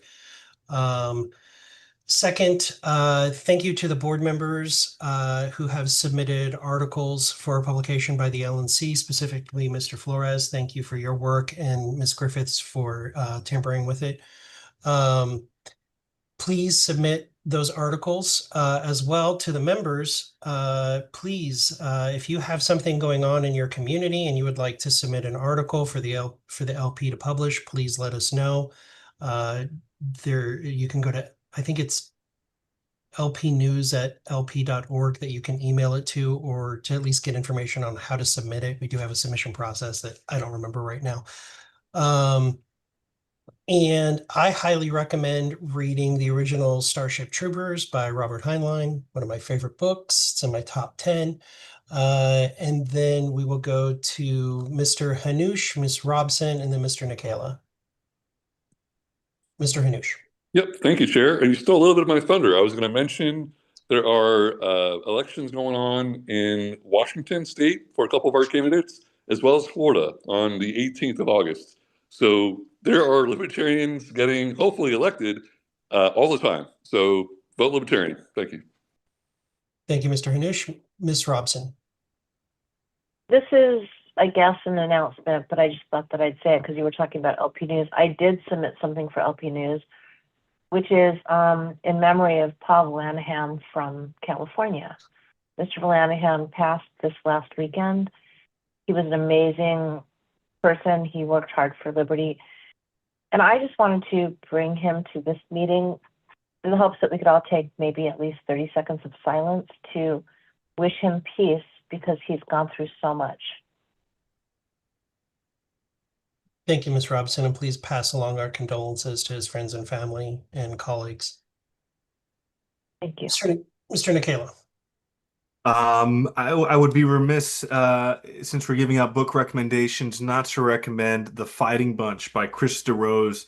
It's the true story of the Battle of Athens, an armed uprising by World War II veterans against a corrupt political machine for the right to vote. And it's the only successful rebellion on U.S. soil since the revolution, if you don't count the Conch Republic. So amazing book, highly recommended. It's a good read. Thank you, Mr. Nikela.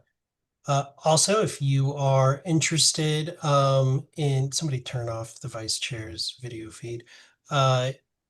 If you'd like to know more about the Libertarian Party, you're interested in working with your local county or state affiliate, if you're interested in running for office, please give us a call at 1-800-ELECT-US.